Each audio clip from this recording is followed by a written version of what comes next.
I was muted. Hey, what's up, y'all? What's going on? Welcome to Missile Talks. Y'all here to the late night, Saturday night, early Sunday morning. How y'all want to talk? How you want to describe it yourself?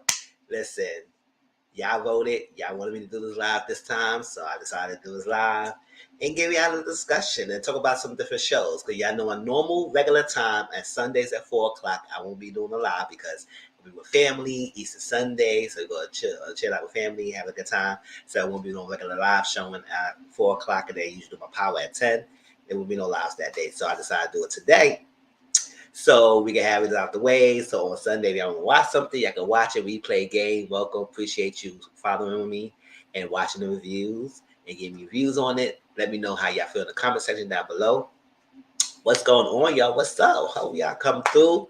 Please don't be a stranger. Come in, make comments. Let me know you stop by. And let's discuss. I'm trying to get through this. I got 4 shows to talk about. So hopefully people keep me company while I'm doing this. So I'm gonna start right away. Yeah, I'm trying to get more people to come in. What's up, y'all? So if you have not subscribed and you're new to my channel, hit that subscribe button, Mr. 14. I do constant hey Jay, though, how you doing, hon? What's up? Oh, it's coming through. I'll do a constant reviews. I do weekly reviews. I come up with different content so weekly. So I'm very active. So y'all can follow me here. Also on my Discord as well. I'm very active on there. And I'm on social media. Mr. Graham is Mr. Grown on Instagram. I said Mr. Graham. That should be a name, Mr. Graham. No. Mr. Grown on Instagram. Follow me there. Or my Twitter is Thomas_grown. Or my Discord is Mr14 #3488. Or the link to my Discord is down in the description box down below. Click on that. Follow me on there because I'm very active on there. I talk about a lot of things. We discuss about different topics. Some topics that we can discuss on there that I may not do a review on. Y'all want to get my feedback on things. Y'all can talk to me on there. Y'all can G-chat me or you could voice chat me there. It's a way y'all can interact with me as well as getting my feedback and opinion on things that I might not do on YouTube. And y'all get to know me more in a deeper level. So that's what Discord is a good spot. And it's not restricted like Twitter or Instagram and stuff like that. So I have more free reign on interacting with y'all in that aspect of the platform. All right. We do reading, do watch alongs. Follow me on Discord. And then so clients to support, my Cash App is $140 if you can support me there. Hey, what's going on, y'all? Hold up. I'll be shining bright like a diamond, y'all. Shine bright like a diamond. You're beautiful. Yes, see what's going on. And I'm going to be going lit tonight, y'all. Got my Seagrams. What's going on? Got my Seagrams tonight. Yes, 2 bottles. So we're going to be drinking. And we're going to be discussing. And we're going to be talking. So we got accused, put a ring on it, grown a gospel, and seek a brother husband. We're going to talk about all 4 of those shows and do a little talk about some of those shows as well. Yes, you got your cannabis, got the drink, so we're gonna be chilling here, y'all. We're gonna have a good time.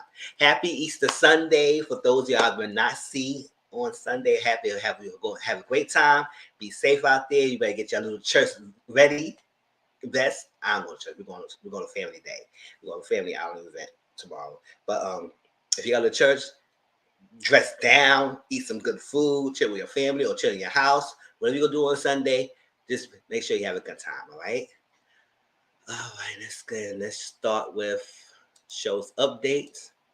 Let's discuss that, and then we get into the shows.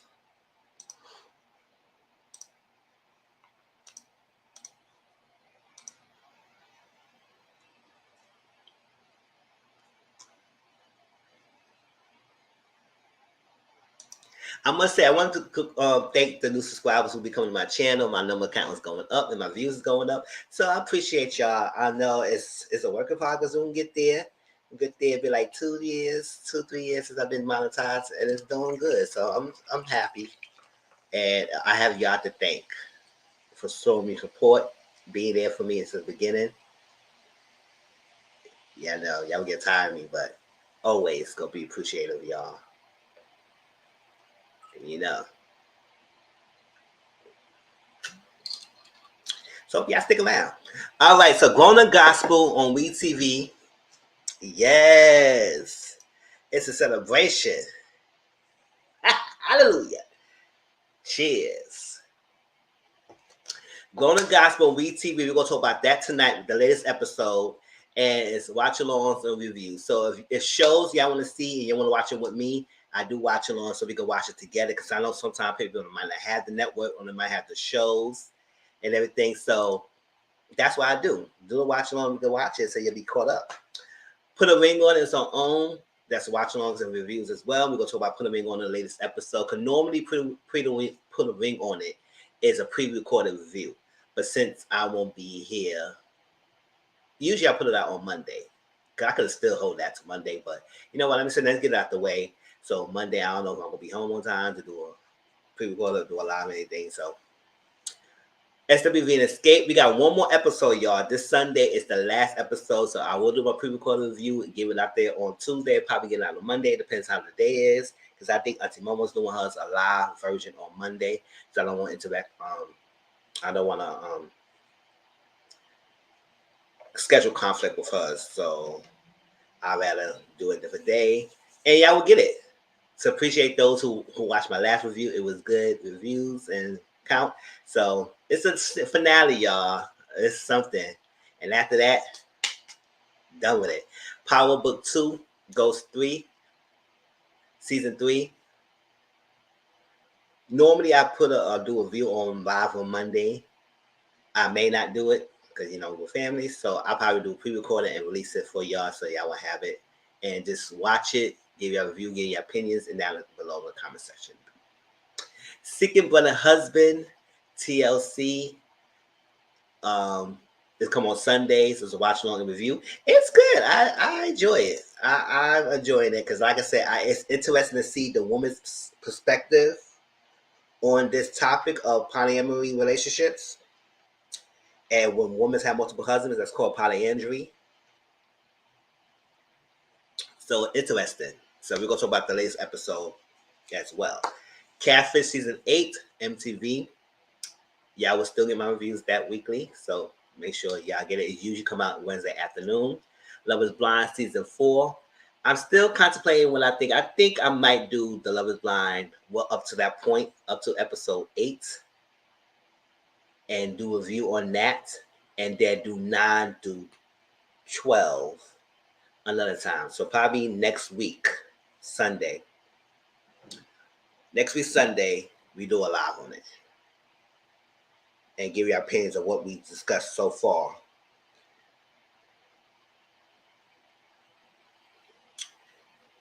Yeah. Hello. We might just do one big review. So maybe next Sunday I do one big review. We watch all the episodes and before the finale, before the reunion, and we can discuss it. The brother husband is the mess that keeps on giving. Yes, it is. Tell me about it. It definitely is.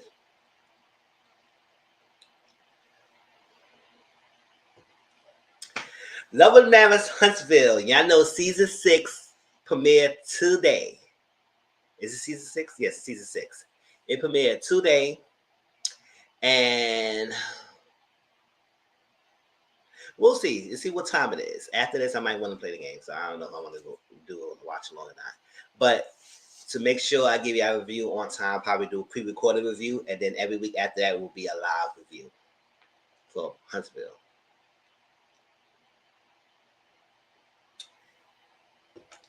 Already I'm hearing people say, oh, here they go. Mel don't, people talk about Mel not want to discuss with them. She not being a good friend. I would say, yada, yada, yada, yada, blah, blah, blah. Can y'all give us something else besides that? What else the episode was given? That's all I was seeing on Twitter today. Stormy and Mel's not talking right now because they're not being friends. Mel changed her number. She didn't get Stormy the new number. And she's not being a good friend because she stopped talking to him after retreat filming. This girl tell y'all over and over again she does that. But y'all don't listen. Real Housewives in Atlanta is on May 7th on Sunday. Yes, I will review the next season. I'm going to review it. And we talked about the trailer last time. And we'll see. Seeking on Kelly. It's on Netflix. It's a special. I'll put a star next to it because I'm not sure I'm going to review it. I probably will. I don't know yet. I'm watching it. I watched the first episode. I got to probably rewatch it again. And I'm up to the second episode right now. And it's basically talking about the trial upstate. Yeah. So get more details. And there's some other stuff that was shared in that documentary that we haven't heard yet before. So it was interesting information. But we'll see. I want to watch it first before. I ain't taking no notes or nothing. I want to watch it.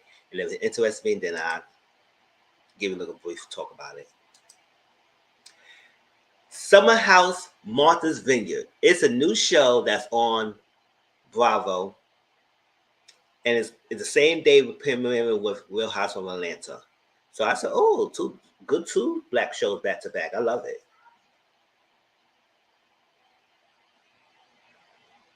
And I put a star next to it because I don't know if I'm going to review it. I probably will to give the show some limelight. I like to review some different shows more than other people review it. So since Atlanta and Summer House Martha's Vineyard is a back-to-back show on Sundays, so I'm thinking, and maybe I will talk to Auntie Mama when she will be down to do it with me, that on Mondays we will do like a live and talk about those two shows, like we did with Cabaret and Bad Boys, and we alternate in different channels.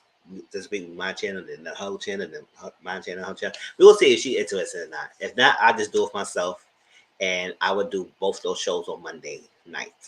So y'all be here for it. So let me write that down.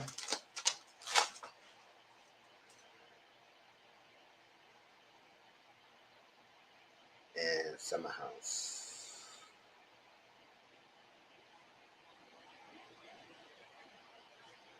Bravo night.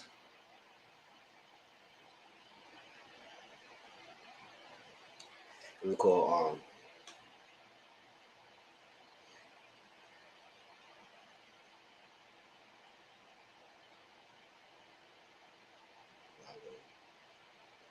Bravo night on Mondays.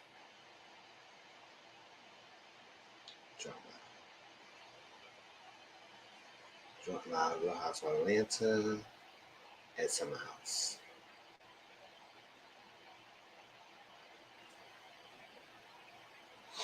Yeah, that's something I will do. I'll probably do that. That's on May. It'll be May. So that week, every Monday for Atlanta and Summer House, we will do a joint review on Monday. So yeah, get with me. All right, y'all. So let's start. Let's get into accused first.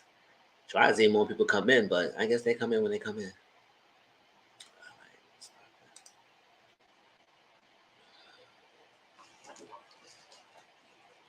I am excited for Summer House too. I am excited for Summer House. You did not see the trailers out there, y'all. It's all black cast, so it's great. I said, go ahead, Bravo, giving us some more black cast. Go ahead, Bravo. You better give us some shows. And it's interesting. They're all in the house. Drama, interaction between men and women in the house. So it's gonna be given. Let's see, 7. All right, let's go. Let's do cues.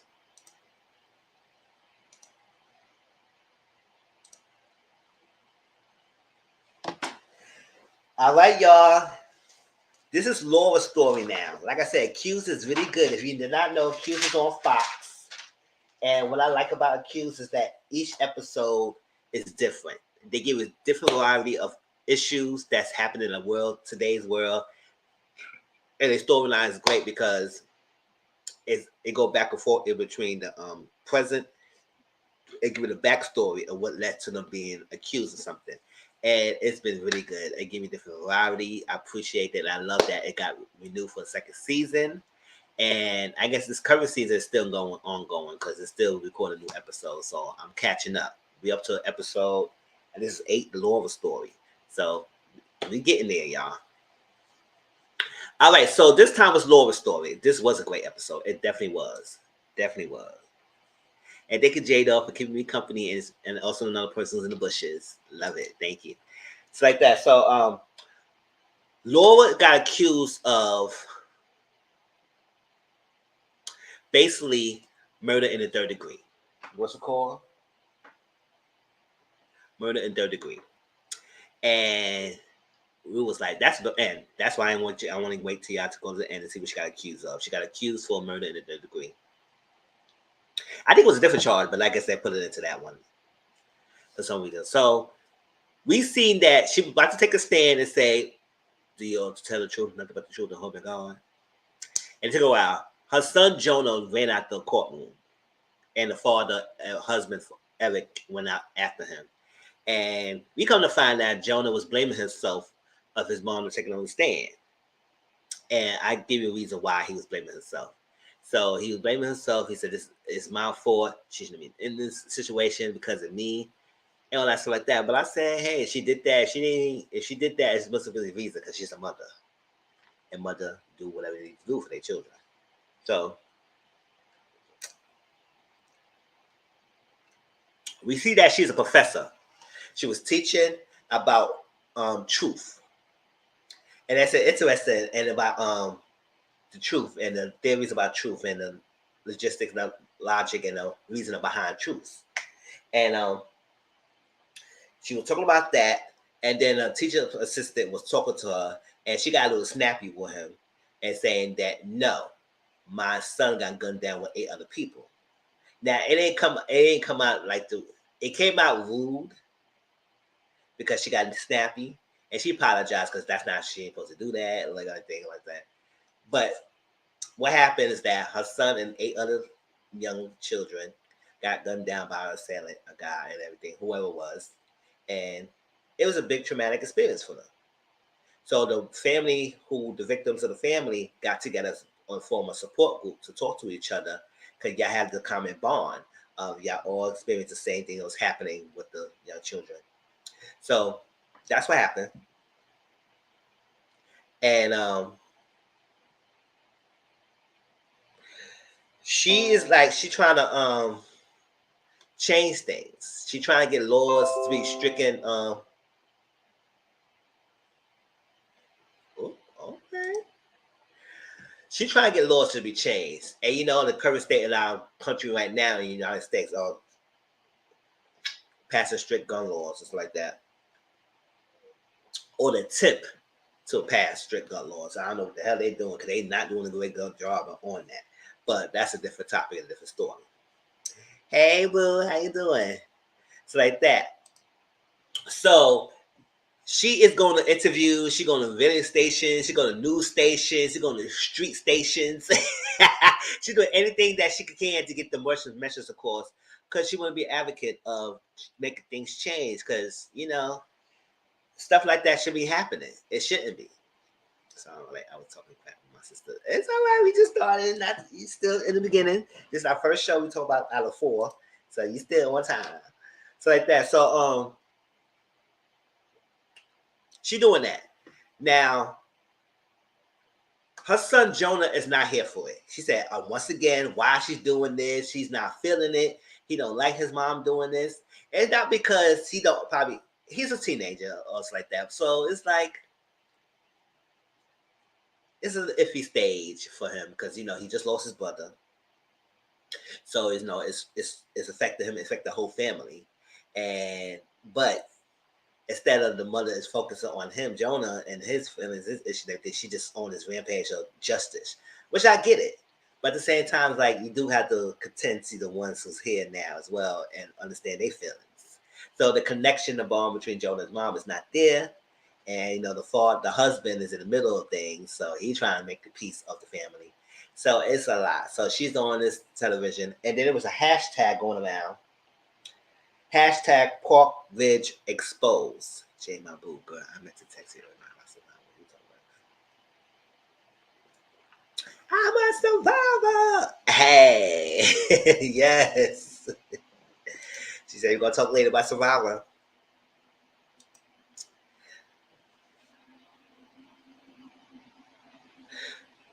So it was a hashtag. So somebody is going around being denier of what happened. Ain't always something happen. When some of a big traumatic event happening, and you know it's like a straight wrongdoing, there's always people on the other side gonna always gonna not believe that what happened happened. Like the survivor R. Kelly right now. As much evidence that we seeing, there's still people out there thinking that he is innocent. Go ahead. You want to be one of the victims? Go ahead, God. Go ahead. Because I don't understand why you so hell bent on defending someone that you don't even know. But okay. So that's what these people's doing. So I was like, so what reason was she would come on TV to lie about her son being gunned down? Like, what reason? And 8 other children. Like, you need to see the body. What you need to be approved or to be shown to believe the story? Like, whatever. So this lady was named Joanna. She was doing a viral video going off about, oh, y'all want to change the laws and this and that, so you can come to my house. This all that, yada yada. She was doing being. I was, oh, look at this dusty. Ugh. So because she did this viral video, and the fact that the mother had all the truth and facts, that not really swaying the naysayers. They're not overpowering the misinformation that's going viral. Sometimes viral videos get way more views and traction than someone who's telling the truth. And we see it now these days. The viral, once the thing goes viral, people will go for that. It could be misinformation, but no. So that lady was getting million views of stuff like that. And it passes a picture of Liam. That's the son, that unalive son. Liam on the picture saying fake on it. I said, oh, child. So she was in a TV station, blindsided. Like, she didn't even think this was going to come out. Like, she didn't even think she would get blindsided like this. This is messed up. And nothing she could do about it. So she was on the phone. She said, I need to get this taken down. This is that. And basically, a lot of social media outlets is like that. It's their platform. They can't really like do restricted. They could do some things, but at the same time, it's not much you could do. Once their platform is out there, the internet is out there on the internet. So this kind of really triggered me. It just reminded me of Alex Jones and Sandy Hook. Yes, definitely, definitely.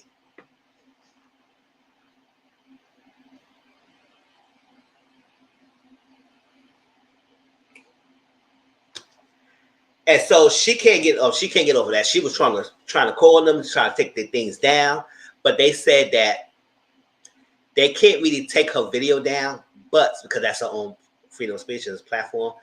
But if they use the picture of Liam without their permission, that she could flag those whatever who posted the videos up there. That she could do that. But she was trying to get a family meeting so they could say, let's just go through there. Anybody try to use the pictures, let's get them flagged down, they get copyright, whatever, to strike down. And Jonah's not here for it. He said, why you can't do like other people? Just ignore it. Now, I was a little annoyed with Jonah a little bit at this point. J-Dog can tell you. I was, but I do understand why he was saying it, because at the end of the day, you can't be so wrapped up of the trolls, the people who want to get the reaction. And I know you want to take justice, but some things you just can't always fight. Because when you always fight, especially if you can't control, you're gonna lose. You're gonna end up losing at the end. That's dangerous. You really don't know how much your info is public for strangers to get a hold of to torment you. Yeah, exactly. That's dangerous. You really don't know how much your friends' info is public for strangers to get a hold of you to torment you. Exactly. This is not the one I imagine. 100% miss. Exactly, right? Right, Boo? Yeah, because I was like, I understand when Jonah was upset. Like, you just gotta know it sometimes, and they will take you there. And I think she just fall for the bait. She fall for it because these trolls will get you. They will say whatever they want just for the clicks and views. And even though they might not even care how they may be looked upon. So Jody would say, just ignore it. You just gotta do like most normal people, just let it go. But I said, Jody, you gotta understand, it's just her son that she can't let it go as much. But she had to be a little bit smarter of how she tackled things. All right, so Laura and the husband at the support group, they sitting there having a conversation, discussing, and they would say, you know what, we want to speak. And I guess the counselor head was trying to tell her, no, don't give into the trolls, because that's what they want you. They want you to respond so they can come after you. And then when you respond, they're going to come back harder. And then you're going to tiff and tap, going back and forth. And you have to know that. At the moment, we content creators. There are many people who try and try us. But when I know how I am, it's like, I don't give into that. I said, oh, okay, you can say what you want to say. As long as you're respectful. But if you're disrespectful, mute or block button is right there around the corner. That's my best friend. Like, I don't play that. I don't got time to go back and forth for trolls. And that's a good thing eventually I would get there in a bigger platform. But good thing I'm not, because I just imagine how these other people go through. Behind the other people go through. People try them every day. And they got a bigger platform than me. So it's like, yeah. And sometimes they like to clap back. And I said, I don't got time to clap back on other people. I just block you in a minute. Fuck out of here. I don't got time for you. That's just me. You can talk to the world because you ain't talking to me. Oh, no, they didn't. Sure. I was the birthday photo, that was a nice photo of my little nephew there. Come on, man. They didn't stop playing.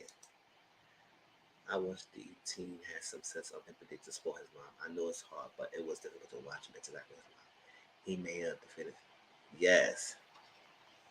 Yeah, he definitely made her defeated. And I was like, you got to show more sympathy of why she was going through. Yes, it's something she could ignore, but something she has to fight for.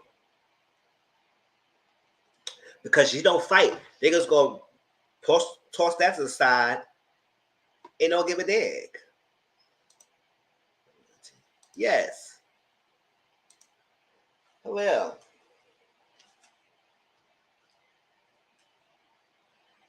So they said, no, don't give it to the trolls. Don't talk to them. So I guess another family was willing to support her. So Eric and Laura and another family went there to try and give us information about what happened. She was trying to post the death certificate online. I said, no, don't do that. Hey, Brittany Boo, what's up?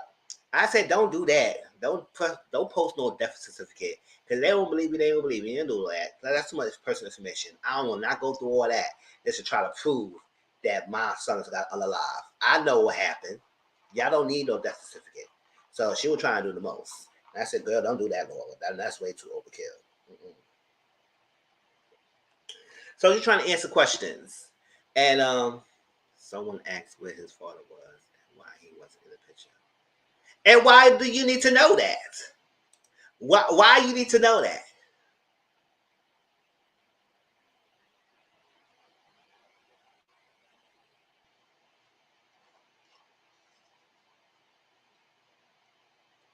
So they're asking me, where your father at, bitch? Don't come on my figure page post.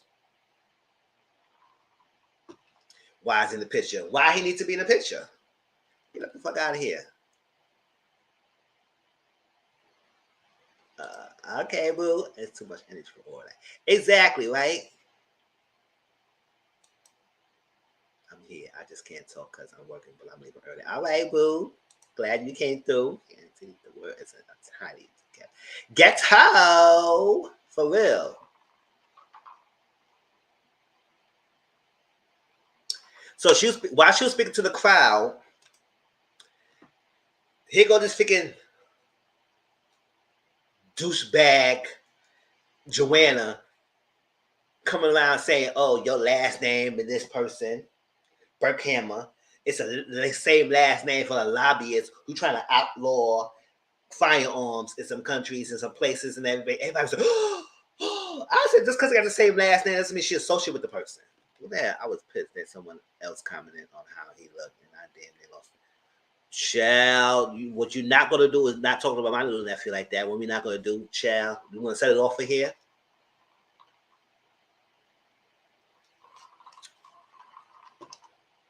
Auntie been cutting up on this. Auntie been cutting up on close friend, y'all. But I can't tell you what's that. All right. Who I gotta be? Oh, my nephew. Exactly what I'm saying, right? Chill. By his look. You better leave KJ alone. He's a handsome man. Watch.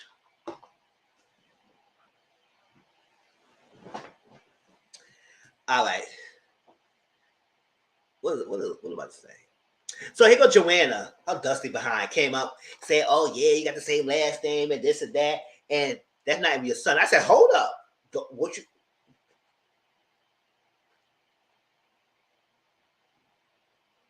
And try and say, "Oh, because the son is adopted, is not your son." I said, "So what?" I said, "My son, I got the papers. So what you trying to prove, girl? You ain't slick. Get out my face." So she basically was taunting Laura and always get upset. Rightfully so. I said, "Girl, you doing the most." Oh, where the body's at? Why we can't see it? Why was not? Why is this, that? I said, you find out why is this not happening. Go talk to the authorities. Why you couldn't see it? So you need to see the bodies.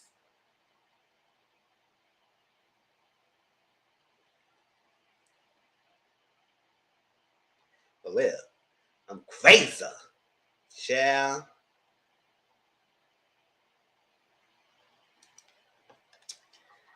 for real. They better stop. So you want to see the bodies? They ready? That's a girl. Joanna, get out of our face. So that was that. So since then, Laura was getting hate mail in her inbox, threatening messages. I would say y'all way too vested in calling this lady and doing the most. She's the one grieving, but y'all is so freaking denying the fact, and then this attraction going on, and then it's got this lady's followers bleeding and just doing threat messages. That's what happened.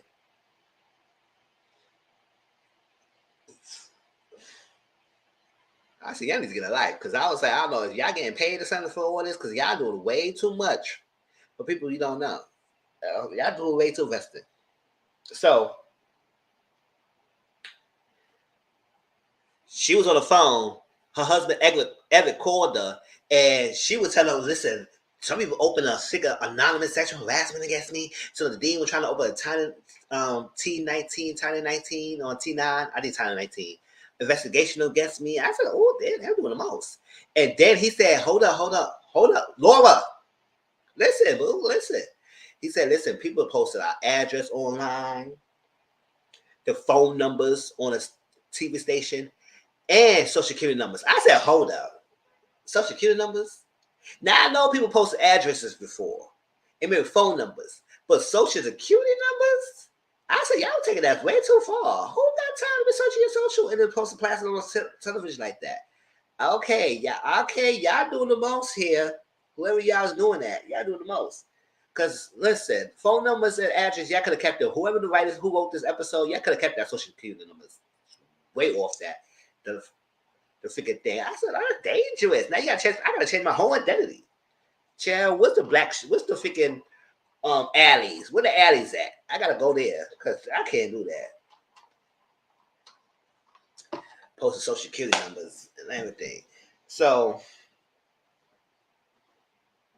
and then she got threat voice messages. I said, "Oh, child, they really not like you, Laura. You grieving and you trying to fight for justice, and they coming after you hard body."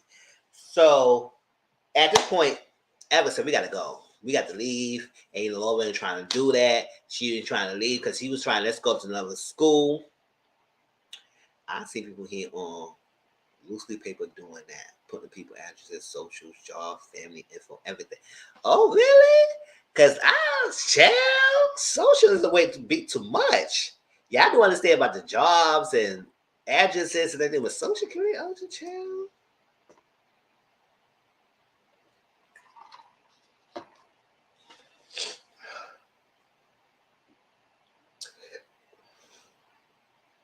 So they had to get new numbers. They had to get a PO box. They had to get different names. I said, "Oh, names, hold identity." Whew. So Jonah's riding his bike, and then someone chasing Jonah. I said, "Why y'all chasing this boy? Why y'all chasing him?" They were canning something in his face, so it got him cut in the face. So the father saw it. He said, "No way, we gotta go. We gotta go somewhere safe. We can't be here." Take him to school. See, they could get him mid-semester, mid-year transfer, and everything. And Laura was not having it. She said, "I don't know why we gotta leave, and they get they messing with us." So I said, "Girl, child, that's your addresses. I'm about to leave too, child." And then she said she was getting tenure. I can't up and leave like that. I said, "You better get sabbatical because listen, they got your address, girl, and your social order line, girl, and your phone number." So I don't know what to tell you.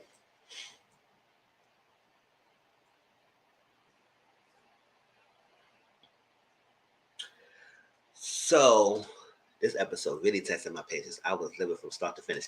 Exactly. I was like, come on, like y'all really doing the most on this, doing the most. So Eric went to get a firearm. And I think she was like, no to a firearm. We not getting one because I think Eric and Laura was talking and trying to have a conversation. And she said, no, we not getting one. Because that does make that would not look good that you try to fight gun controls, have strict gun controls and everything. Your son got unalive by one, and then you want to have it in your household for protection. Because the officer said, "Do you have anything in the house to protect yourself?" Like camera system. I said, "Girl, you should get camera system something like that. That's be a better protection. Like camera system." Whew. Technology, technology will proof this freaking house. Do everything up here. But having a fire on my house, as though I think that would be a good thing, that at the same time it will not look good that you fighting it and then you have one in your household. So it's like it will look suspicious and funny if you were carrying one. So I don't understand why she wasn't having it because she said, hell no. Because of this, my son is unalive. No. Because we got a teenage son in the house. What about he will use it and try to accidentally go off? And what can you say? Because that happens. It happened numerous of times, plenty of times we could see happening in real time now. The people got fired on my house, think the kids will not find it. The kids found it, and then whatever, they're not here anymore. And you think you being safe. No, you're not safe enough. So it wouldn't look good. But he had it, and he was trying to be sneaky, but his son saw him and placed the bag up in the. I said, you couldn't be any more freaking discreet at all, huh? Eric. So Jonah and Laura went out to eat because she went to bond to her son, and I guess they're having a little bonding time and have a discussion and trying to understand that it's a lot going on. She should have been more attentive and everything, and she's trying to do better, but it's hard. And I think he's starting to understand his mom and everything. So that was that. So while they was driving, they was to get something to eat, right? We get no more lies, no more lies, no more lies. No, I was like, chill. The protest.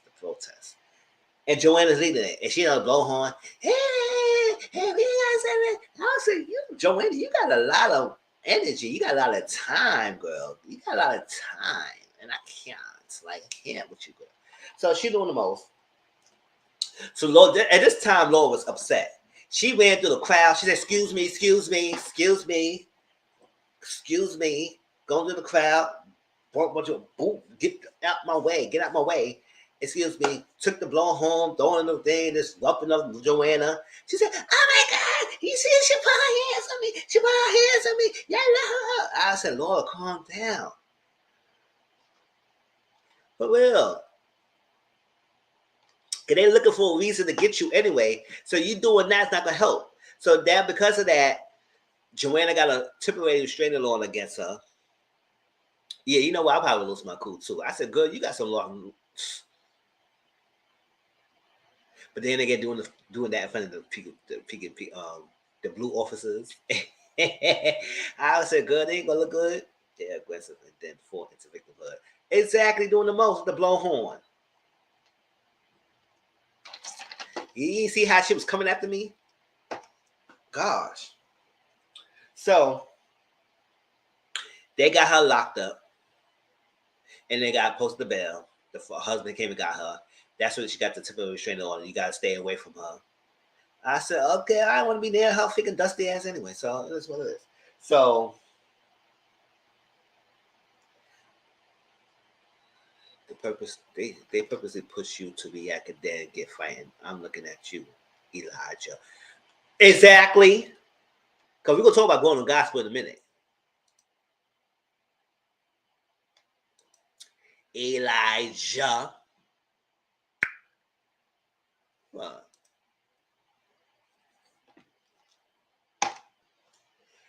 so after that, they got home, and Eric and Laura was going back and forth. They started arguing because at that point, Eric, so she got the information that he had ordered a firearm. So she looked at the mail and see like it was like a certificate of approval, an application of his approval for the firearm that he already had. So she was like, I told you they could have a firearm in the house. And he said, we need to protect you and stuff. And they're going back and forth, back and forth, back and forth.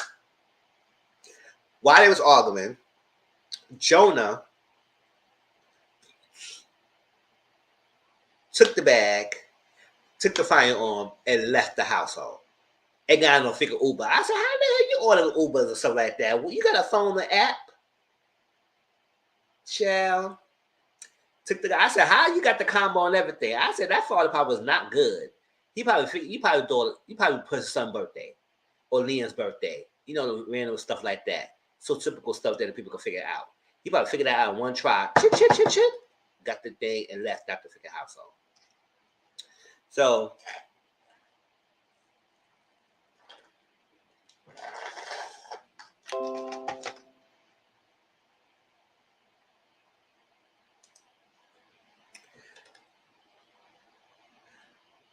while they arguing, they was like they realized that Jonah left. So Laura was calling Jonah. He picked up for a while. Then he picked up the phone, and he would be very like descriptive. He was not trying to be a phone comment. He said, "Yeah." He was speaking of cold. He said pineapples. He didn't say that, but whatever. He said some word. He said something. He said, "I love you." Click. He was going to Joanna's house. The reason why he got there because it was the address on the figure thing that she had to stay away from. So she picked up. She found the address on the temporary restraining order, took the firearm, and went to figure Joanna's house. I said, "Oh, child." So they figured out he was being descriptive on the phone. He hanged up. So they trying to come after him, go after him.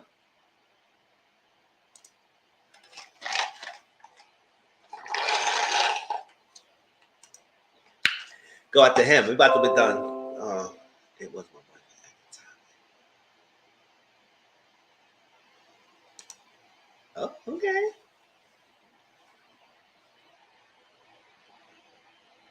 So he went to the house. He got in the house. He's creeping out. The dog started barking. Then he hid in the closet. The dog figured out he was in the closet. Figured Joanna got her firearm. Went in the closet. He said, "Oh my gosh, they did something to you." And so why do you think he came to hide in your house? Because he wanted for his mom. No. So all of a sudden, they got to the house, and it was too late because you heard a pow, and then we see Joanne on the floor unalive. I said, "Oh."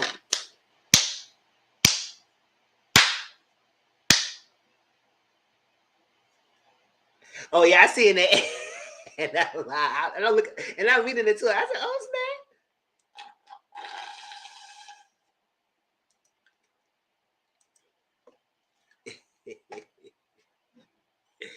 And I said, "Oh, your boyfriend, he was on the pills." And I said, "Oh, chill." So let's take a bottle. I might do the other two like that too. So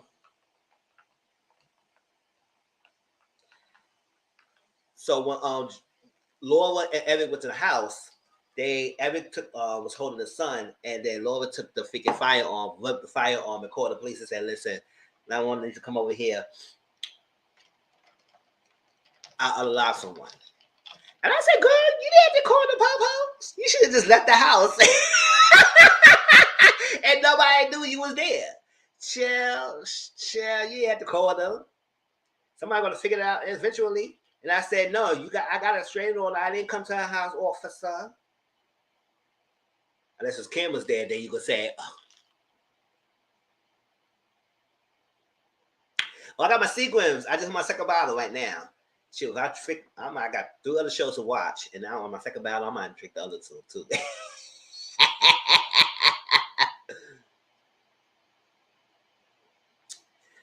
Shoot, my bad. I'm drinking too.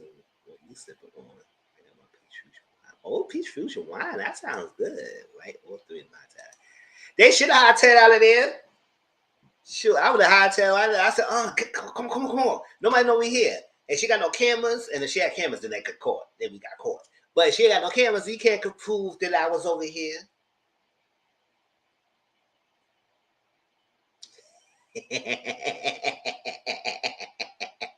Child, but she called, and that's what I'm saying. She did that to protect her son, because at the end of the day, he did it. So why? That's why he ran out the courtroom, because he said it was his fault and everything, because she took the fall for her son, because that's what mothers do. And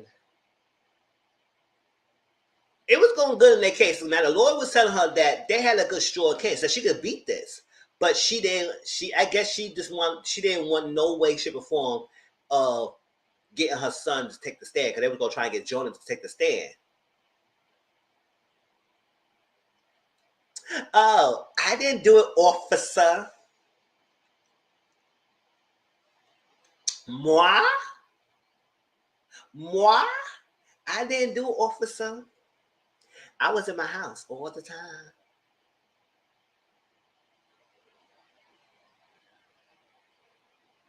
I didn't do it. I was drinking my cigarette, talking to him. So I said, I didn't do it, officer. I was in my house. Y'all gave me a temporary restraining order, so I stayed my ass in the house. Why I'm the suspect, officer?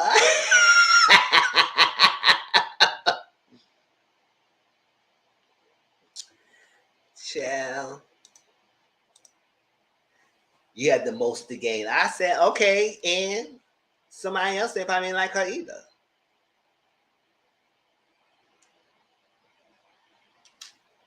So she didn't want them to put Jonah on the stand.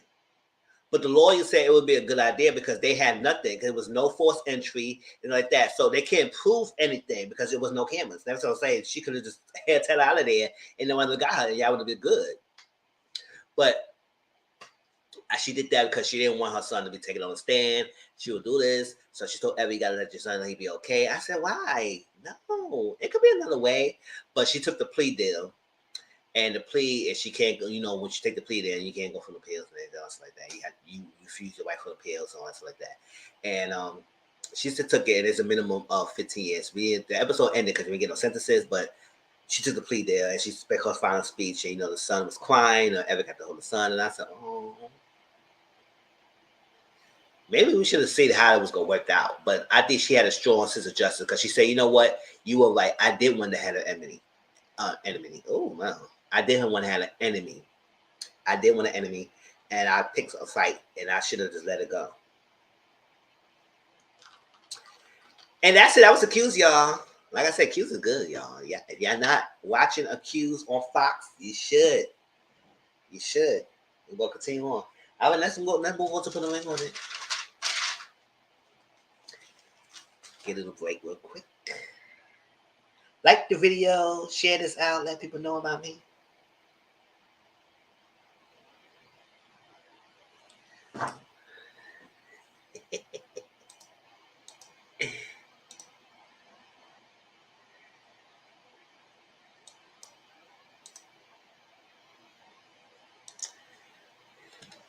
Yes, put a link on it, y'all. This was our own. And like I said, I normally do a pre-recorded video. I put a link on it. But due to this week I'm being with family, I decided to give it early and did a live version of this. Y'all notice that the pictures don't look like, because one couple left the show. So everything was all nice in the same order. I said, what the hell is this random ass picture doing here? Everything was all nice and orderly. This one little picture plopped there. I said, I don't give a damn. It's a picture. It's visuals. And they didn't have the formal picture of this couple because at the end of the day, this wasn't the original couple.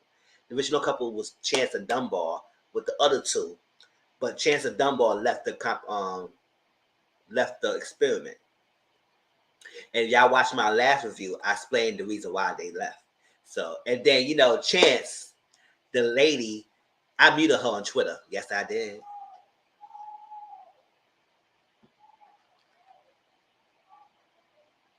What she gonna do to me? She don't know me. Beat me. She gonna beat me, child.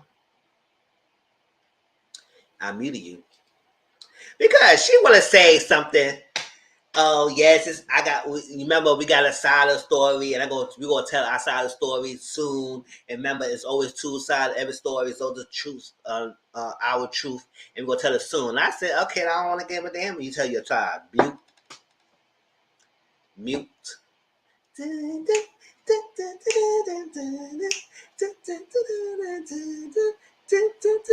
mute, and that's what I did. And she ain't saying anything. She said she was gonna tell her side of the story, but I don't give a damn. You left the competition. I ain't believe you. You was play for play, and you play your ass in a mute on it. So I don't care. For real, girl, boo, for real. So we got a new couple this week called Jasmine and Zay. Jasmine and Zay.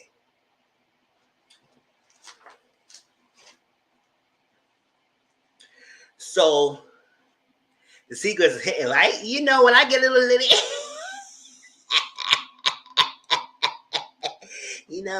Miz will come out a little bit more. Chill. And I'm already hype as it is, so it's my weekend as well. I'm off the next 2 days. And I'm drinking. So a lot of footage on me right now. Hey. So Jasmine and Zay is a new couple. So you said when you push people people can't take it. And that's what power is. When they push a Jumbo a chance to fight the demons, fight what's going on in the relationship to make it better, they can't handle it. So they have to leave. And some people are comfortable being in their discomfort, meaning that they like the dysfunction so much, they're comfortable in it. Because when you fight it to correct the wrongs in your disorganization and discomfort, you get uncomfortable of that. And when you get uncomfortable of fighting it, you run from it. And I could tell you when he was saying, oh, he not depressed anymore, it just went away. I said, boy, don't do that.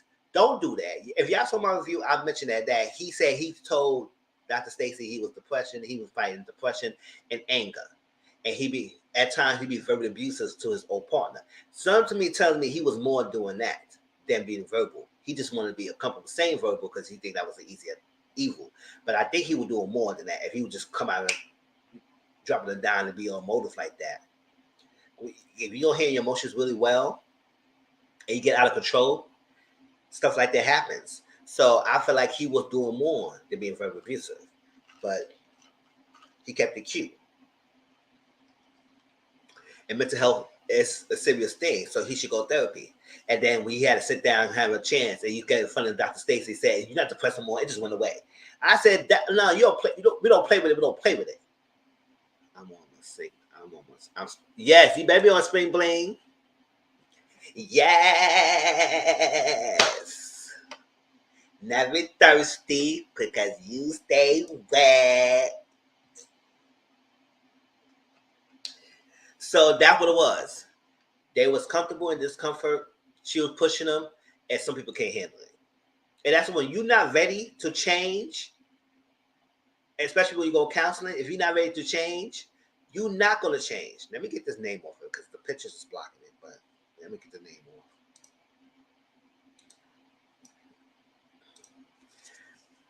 You're not going to change.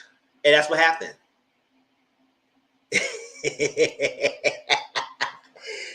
So we got a new couple, Jasmine and Zay. They've been together for 3 years. And she said her first date with him is in Cancun. I said, "Oh, Cancun? Girl, get my bags. Let's go. Let's go. We go to Cancun. We go to Cancun on our first date. I'm up, child. I will pack my bags and quit this. He said, oh, you know, my boy and I are going to Cancun. You want to come? Awesome. I'm at your door. Ding, ding. Let's go.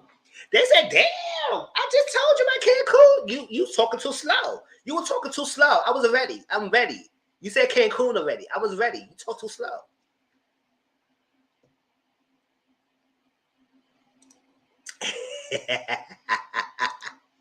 Shoot, when somebody say they're going to take you to Cancun, how fast will you get your bags packed?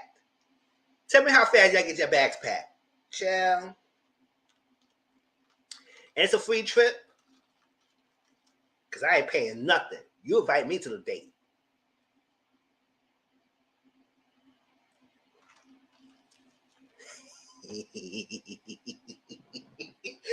Cancun, chill. Yes, I won't let you finish the sentence. Cancun, ooh, I'm at your door real quick. Chill for real. You like, woo, woo.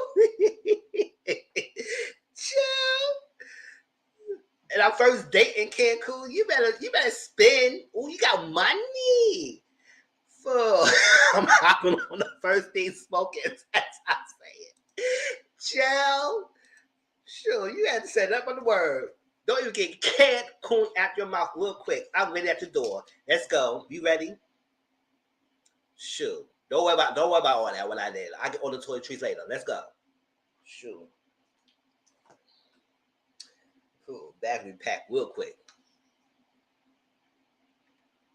And plus they take that stuff away from you anyway. So when they go to Cancun, he said he merged his party life and in relationship and something like that. Whatever he said, he was merging party and relationship and things. It's getting muddled because he's in a lifestyle scene. He's a lounge owner, something like that. So you know he's surrounded by ladies and stuff like that, and he needs to set boundaries, right? And she said in Cancun, even when it was their first date, he was entertaining some other female because he had 32 shots in Cancun. I said, dang. And then his alter ego came out called Loki. I said, oh, so what we doing here? We playing Marvels around here? So you Loki? Mischievousness? Master of mischief? Mischief? Okay, man.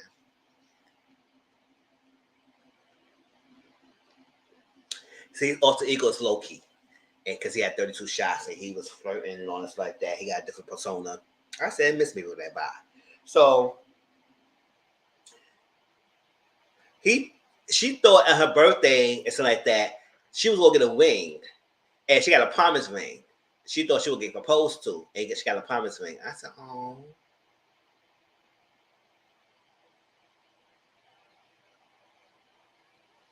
Okay.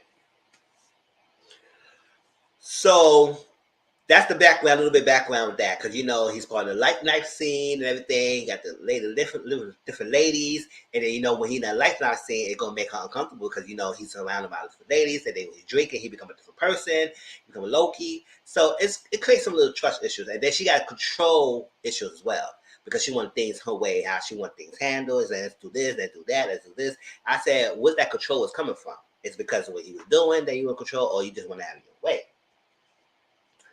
So they talked to Ricky and Catherine about they going on with their dates and their exes.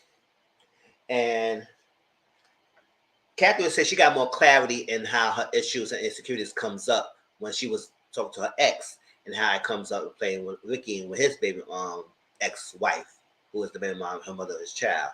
So it's like some stuff, even though he might not do the same thing as the other guy did, you still took what he's did into the relationship. So that's what's going on here. So I got a little clarity. She said, oh, thank you. Stacey said, that's what I need to know. You got clarity. Yeah, she wore the bonnet of clarity, y'all. Yeah, she did. So Catherine on her first date with a new guy. And then Vicky's going on a second date with Sheila. Because, you know, at first he was feeling Sheila, but he said no because he was saying no because he didn't want to portray Catherine. But with Dr. Stacey said, oh, this is your real decision, or you just doing that because of her. This is the process. So then he said, you know what, no, I'm going on a second date. So he went on a second date with Sheila. Joshua and Joya is both going on new dates. And then Zay and Jasmine going on a date as well. They just got there. So Joya said she got to give up a little bit of control and not have things do what she wanted to do in her way. That's what Jasmine chimed in and said that she felt the same way. Yes, the bond of clarity. Yes. And then Joshua said he needs to be present and listen to Joy more of things that she wants and things. And I said, you know what? Yes, you do need to listen more, and understand things, and also get out your head. It gives more insight of why you're so hesitant of doing things. But at the same time, you don't want to be pressured when you know you're not ready and you're not going to be giving your all. So we're going to see if Joy will get a little bit more control and if Josh will go meet her halfway. Give her a common goal, a timeline, something like that. So Zay and Jasmine was talking because Jasmine was getting ready for her date. And she asked him, what's your boundaries? He said, no kissing, no touching. And she also wanted him to be sober because he said when he drinks, he becomes a different person. He becomes Loki. And that's when he get himself in trouble because he don't know no bounds, no boundaries. I said, if you don't know boundaries when you're drinking, you shouldn't be drinking at all. You better become blessed. Boop, boop. Drink a V8. We don't got time for that.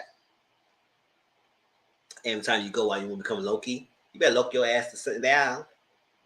You want to be Loki, I'm become Thor. And what's up?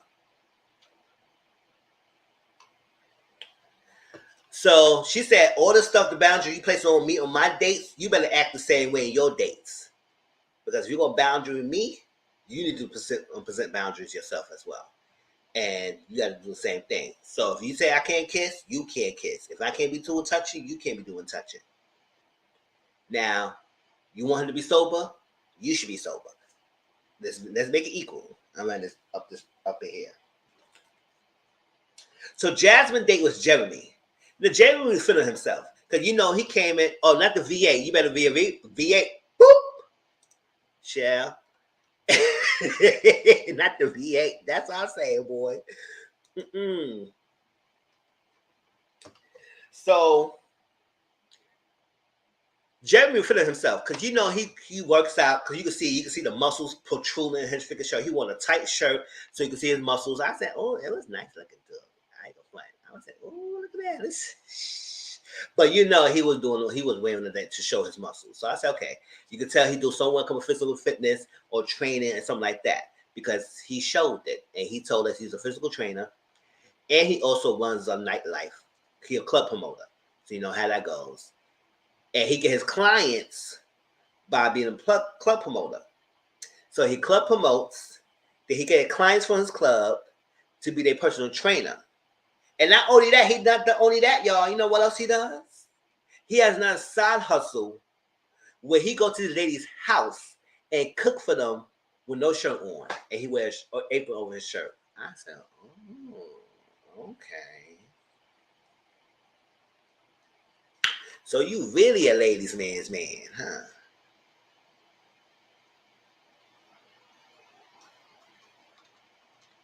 I mean, you can come and cook if you want to cook.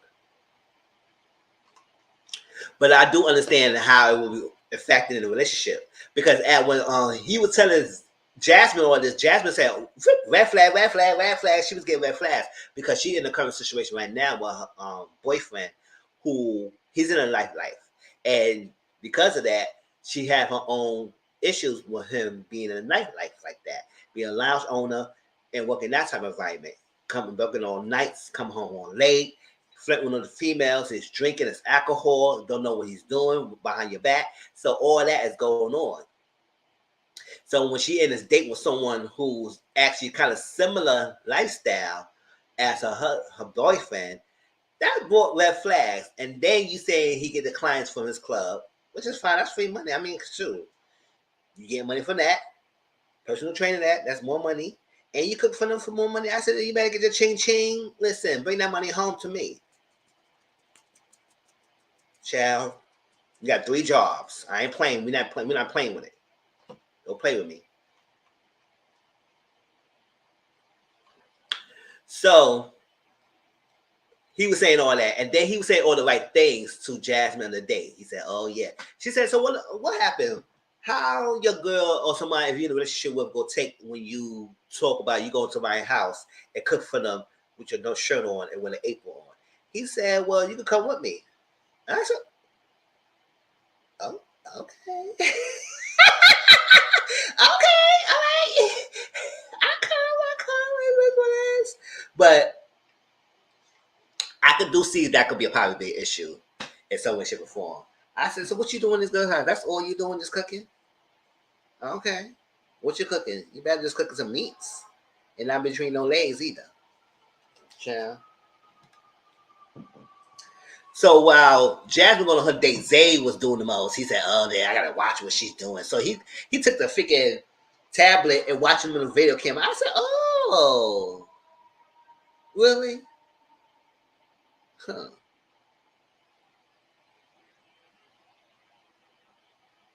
All right. You want to do all that, Zay? Okay, whatever. She should be doing all that when you become a Loki." So, so Josh's date was with Brittany, a new date, and Brittany was flirting. She said, "I'm the type of woman that will make a woman question themselves or something like that." She said something along the lines. So, basically, like she could take your man kind of girl. So step your game up, because I'm the type of girl. I said, if you're that type of girl, why?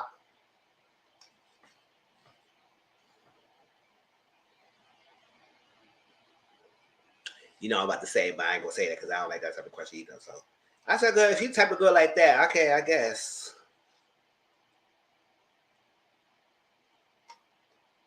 So she took him to a candle making shop. That was my time, man. Candle maker shop. And I said, all right, you know what? It's some things I love to try. And you know, some things I was stating on Instagram that some places in New York I could go to. You know, that's why I'm going to some places like that because it was a nice thing. But I do want to go to candle making shop one day. I do want to go to the candle making shop one day. I just make me a candle. I want to see how it is. How it is one day. Maybe take my own self a day. Do that.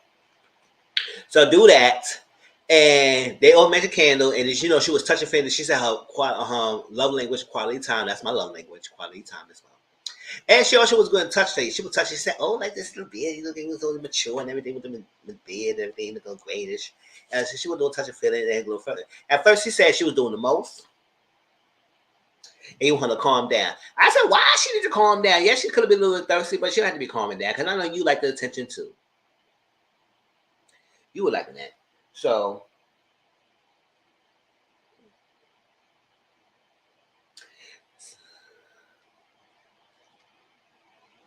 Well, I'm going to sex club next time I'm in New York City. Oh, I get it. Ew.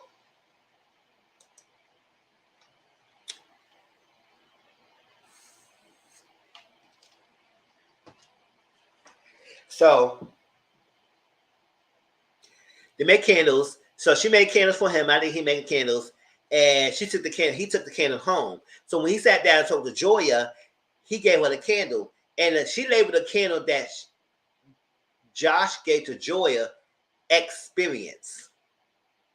Oh, so she's trying to be funny. Now he was saying he was trying to explain why she mean by experience because Joy caught it. She said, "So what do you mean by experience?" So she trying to tell me something. She trying to tell me that I'm yesterday news and I'm not a motherfucking factor. Cause we're not gonna do. You're not gonna be Elegant and Azada. Not gonna be Tammy Romy, bitch. Cause we ain't having that. We're gonna be thumping up in here. So we trying to tell me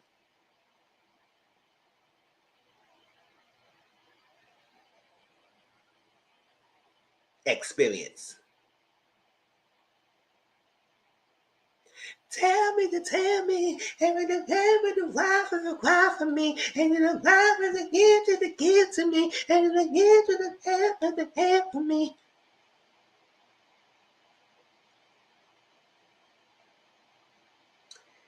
Yeah, it would be so simple, and you're trying to make it hard. That was a great song, Long as Hell. She sung that song down, child. So Joy, so Joshua caught on why she called the candle experience. He said, oh, so that's what she mean. I said, duh, Dusty. That's what she meant. Try to tell you that she will be your girl. And Joy is an experience, X factor. She experienced now. So Vicky and Sheila, you know, I gotta go I go on Apple Pay, Apple Music, and download the song. Cause you know what? I don't think I got Lauren Hill's thing on my thing. That thing, that thing, that thing. First to the did it to the bit. At the door of my world to Zion. Oh, she sung that song. When she sung that song to Zion, I was like, beautiful, beautiful to Zion. Beautiful, beautiful Zion. Not yours, not yours, not yours, not yours. Oh, child, you know, she sung that song in the heart. I like, you better sing it, Lauren. Yeah, I can tell the singers get to me.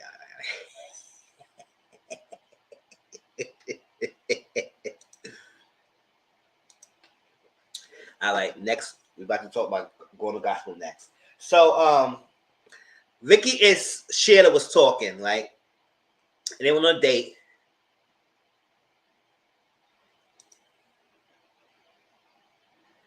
Yes.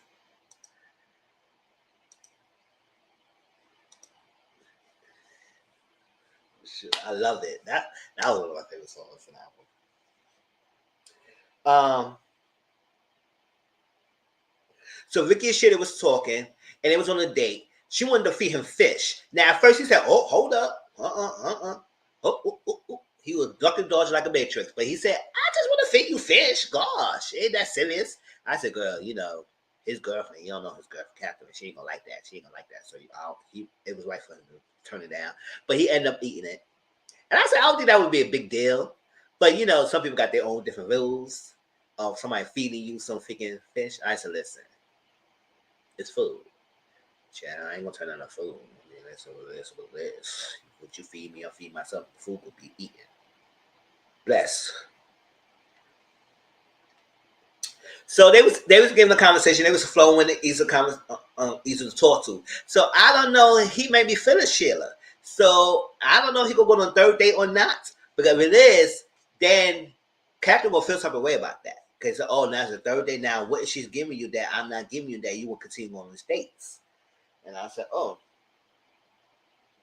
So easy to talk to. So when he went home. He told Catherine that she fed me fish. She fed me, and Catherine didn't like that.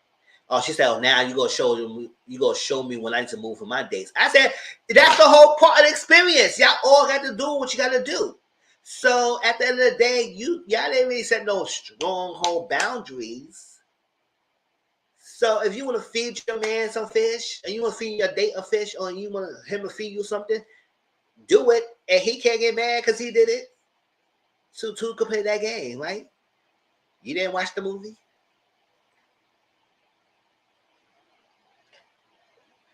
So Jasmine and Zay met up with Dr. Stacy. She came to do a visit with them. I said, that's fast. So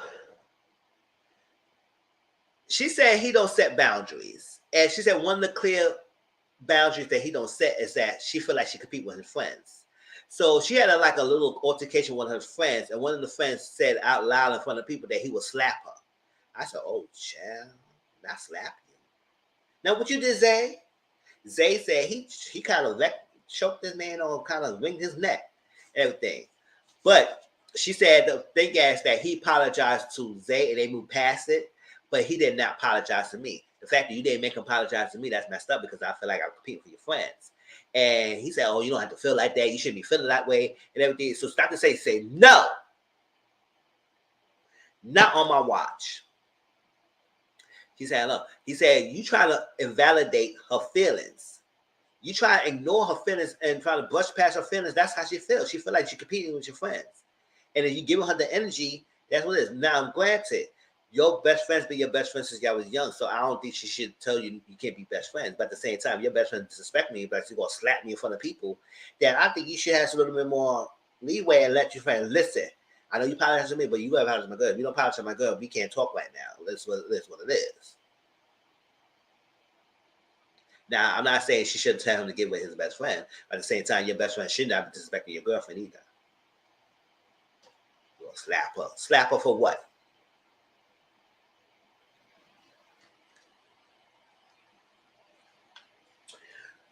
So that's the episode ended right there, and it's gonna be to be continued for next week. All right, that was put a ring on it. Hope y'all was entertained by that. But yeah, I didn't like that. I think he needs to do some more boundaries, social and everything. Especially, I don't know what was said to make him want to say he want to slap her. That's messed up. And then you go hit up. What you gonna hit me for? All right, let's get up for this. If they give us a different picture and have a great background with a new couple, then I would change it. But right now, that would be stayed the same. And you know, people on Twitter saying that he may be giving.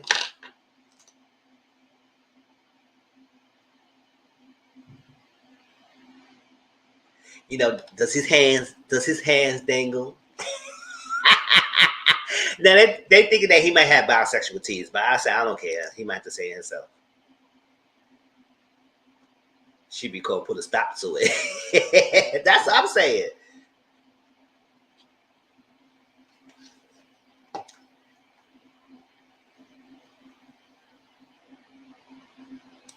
I can see, but don't want to say it. That's what I said. I'm not saying nothing until he actually say if he is go both ways.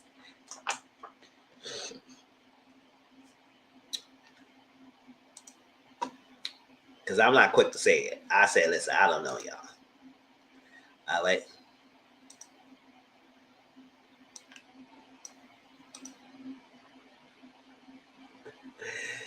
Going to gospel.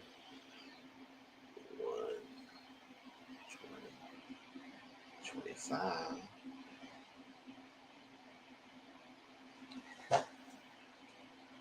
Y'all, go to gospel. Go to gospel is not that bad. I ain't gonna fight. It's not that bad.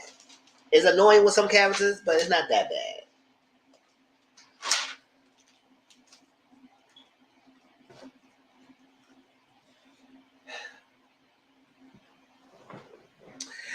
So Tasha and Nikki talk, right? And you know, Nikki is that like love at the lockup storyline, and Tasha, you know, Nikki's over there as far right in the corner, and Tasha in this bottom left corner right here. Excuse me. So they talk. They met up. So Tasha wanted to give Nikki the update of what happened because she said she was, you know, that last week I mentioned that how the husband kind of curved Tasha of not giving her what she wanted. She wanted to have sex, and he just curved her because you know she revealed to us that she cheated on him. It's only because that he wasn't touching her, wasn't giving her affection, wasn't kissing her, wasn't loving her, none of that for months before she started cheating. And then she tried to make the marriage work, but he wasn't touching her after that still and everything. So she gave all this talk to Nikki about what happened. And then she proceeded to say that he called her later on to go to the hotel room.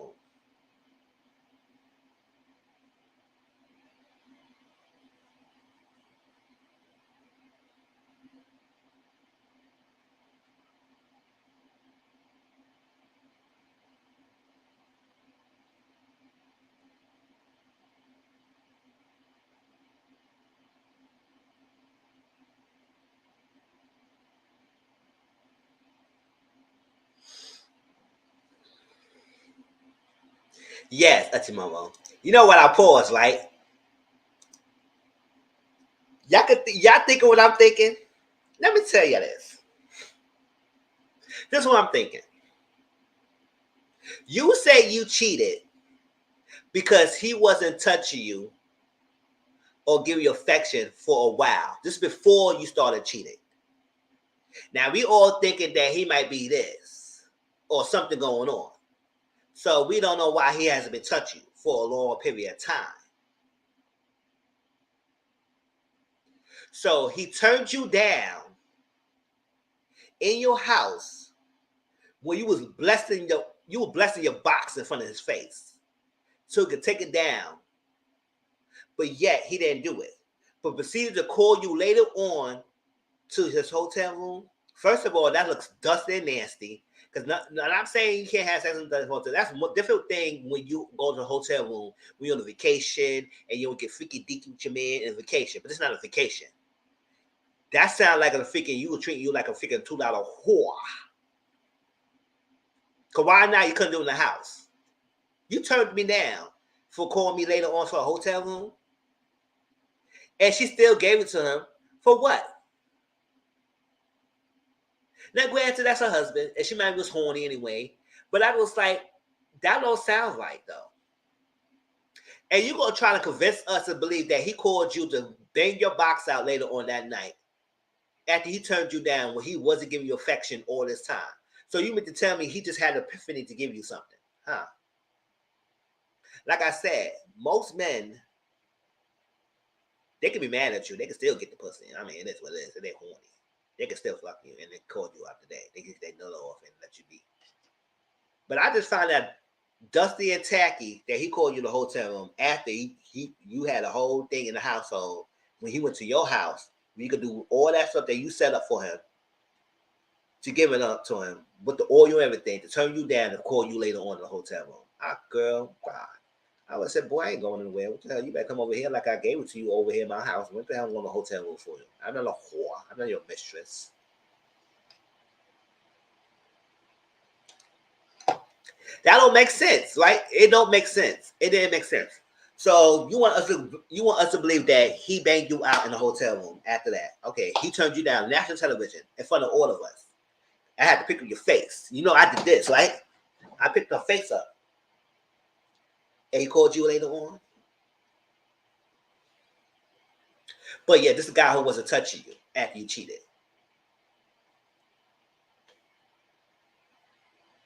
Does that make sense? It doesn't make sense to me, but okay, according to Tasha, she got freaked her husband in the hotel room. Whatever.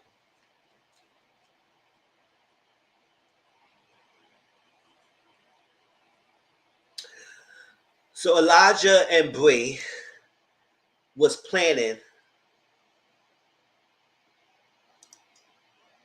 for real, right? Long nose like Pinocchio.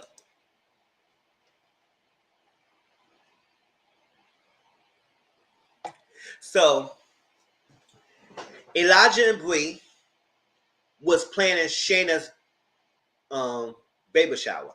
Bree is right here on top of Tasha, Elijah up top of Nikki, and Shayna's in the middle, bottom, middle. What it sounds like he got turned on by something else that he called her give her facility. Exactly.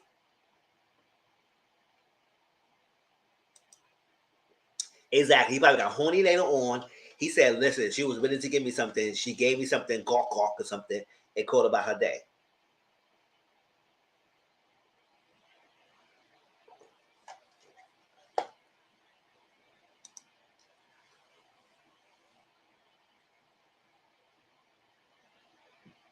Yeah.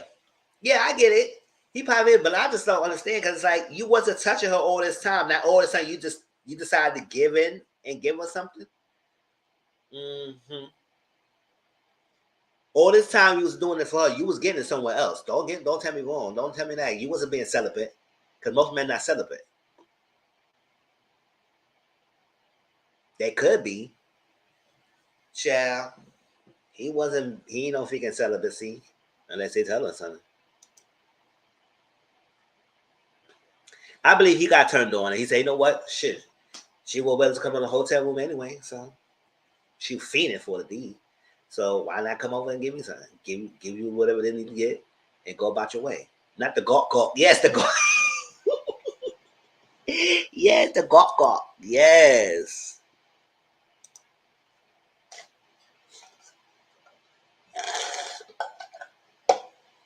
So they were doing Shayna a baby shower. Jay Book's supposed to be planning a baby shower with those two, but Jay Books had to do something. I don't know what the hell he's been doing. I don't know what he's been doing. So Elijah got there first. He called him Bree. Bree had to work. Bree got there like an hour and a half late. I don't know what she was doing.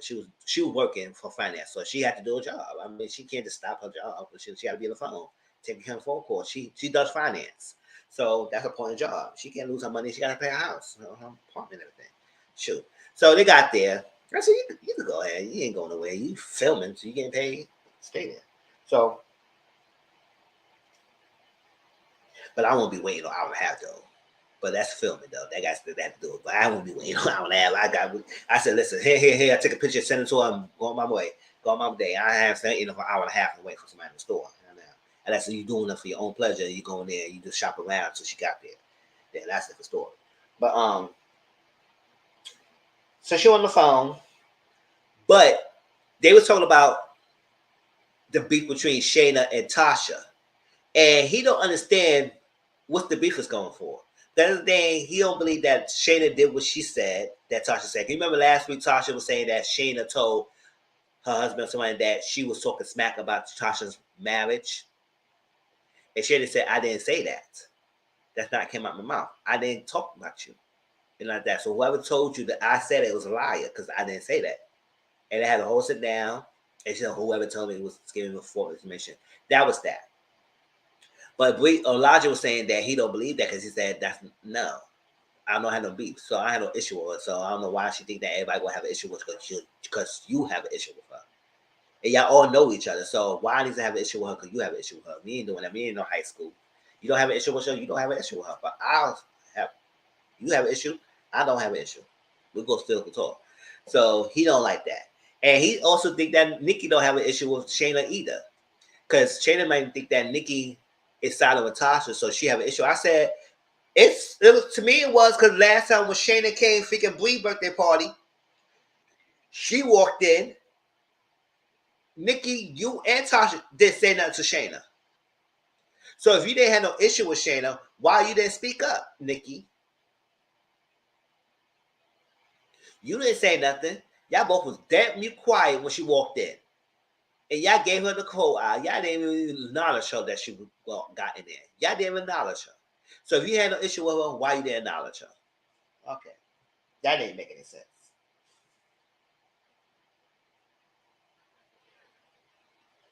So they had that talk, and then they get a stroller. And I guess the stroller, whatever, I guess, I don't know the price of the stroller, but she said she may not have the money to afford the stroller, but she could put her money on it. And he said, oh, this is a poor mentality. She said, I can't afford the stroller, but I can put some money down onto it. And he said, oh, there's a poor mentality, and everything else like that. For real. And I say, not so much a poor mentality. She can't afford it. She can't afford it. Listen. First of all, I don't know why I'm buying all that anyway. You better get the baby some Pampers, some bottles, some bibs, some cloths, something that can last, and call it a freaking day. Let them get the freaking stroller, the bassinet, the car seat. And then with all that, get the baby some Pampers. Because that's expensive as it is. Get 3 boxes. 3 or 4 boxes to last them. That'd be good.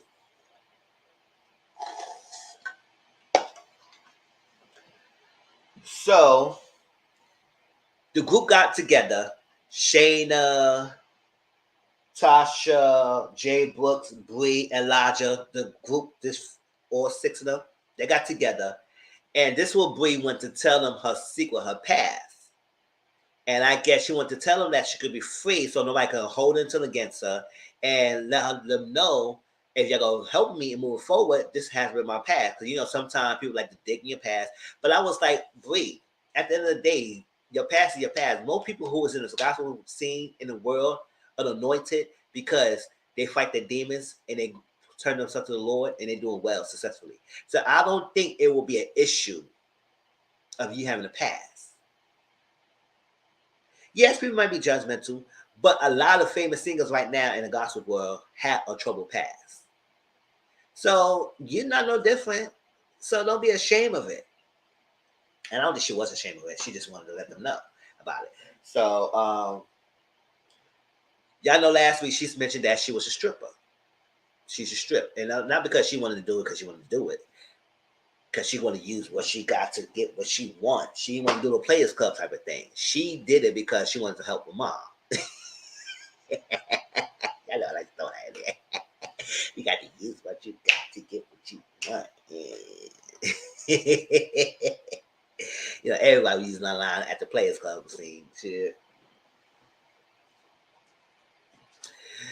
So, she did that because she wanted to support her mom because her mom was struggling. So she just did that to help her mom. So everybody was shocked. Jay Brooks already knew about it. He knew that, but he said it wasn't his right to say something. So you know what? That's right, because at the end of the day, it was her thing. She told Tasha, so Tasha already knew about it. So Nikki, Shayna, and Elijah was the only one who didn't know. And they was like, you know what? They support her. They was like, everybody has a past. It is what it is. I support you that you spoke up to it, and it takes courage. And at the end of the day, yes, you're the gospel singer, but you could use that to have your testimony. You could help other people. So it's a few because we all have a past. So Elijah said, "I want to officially invite you into the group."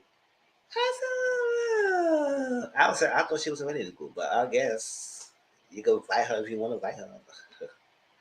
What is it? So so Nikki, Nikki Love at the lockup talked to her husband, Dion, Fast Cash, and the phone. You got a collect call from Missile Collection Facility. Do you want to take this call? And took the call, and they talk. And I was like, they have a conversation. I don't know when. I think she said she got 4 years or something. I don't know. She's just trying to do what she gonna do to get home. And she proceeded to tell him Bree's secret. And I said, girl, that's not something you should be telling him on the phone. I'm like, I don't know what you need to tell him that for. You could have told him your own situation and what's going on with you, your life, family, all that stuff. You didn't have to tell him about Bree's secret. But whatever. She told him Bree's secret. She was pillow talking to the phone. I don't know why. So, and she also told him that she wanted to talk to Shayna because she has no issue with Shayna. And we all good. So I want to have her talk to her in a baby shower and let her know that we don't got no beef. He said, that's good. You need to do that. So Tasha went to talk to the divorce attorney. And she got there, she wanted to see her options. Now, she ain't officially filed yet, but she just wanted to see her options, what she could do, and everything else like that. I said, okay, what option you wanted to talk about? She said she had no children with him. I said, good, because that's another question I want to ask. Do you have children together? She said she got no children together. They do have one joint account together, and she also don't want to get none of his pensions and stuff that he made. I said, you don't want that, nothing? Okay. Because she said she has her own demons, and I can't put the fault blame on him because I messed up and something. I was took apart. I said, yes, he cheated. Okay, but he also did some more doing, but I guess whatever you want to do all that. So she started getting emotional and things, and she left the figure attorney there. I was what the hell? Just got up and walked away because it's emotional. And it's just gonna be emotional time. Because at the end of the day, I'm not making fun of it. I'm just making fun of it because jails it up because of the review. But at the same time, I do understand that people go through things, and it's a trouble time because this is a second divorce if she decided to go through it, and she don't want to be married 3 times. I mean, that might be a possibility if you go move on to the next. If you divorce him, you be divorced twice. So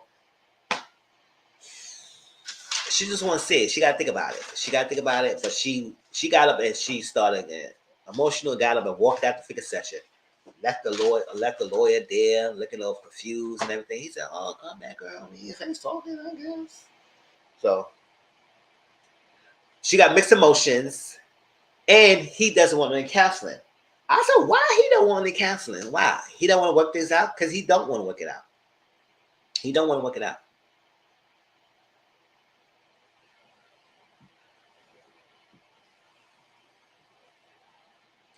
So Nikki, Elijah, Brooks, and Tasha was talking, right?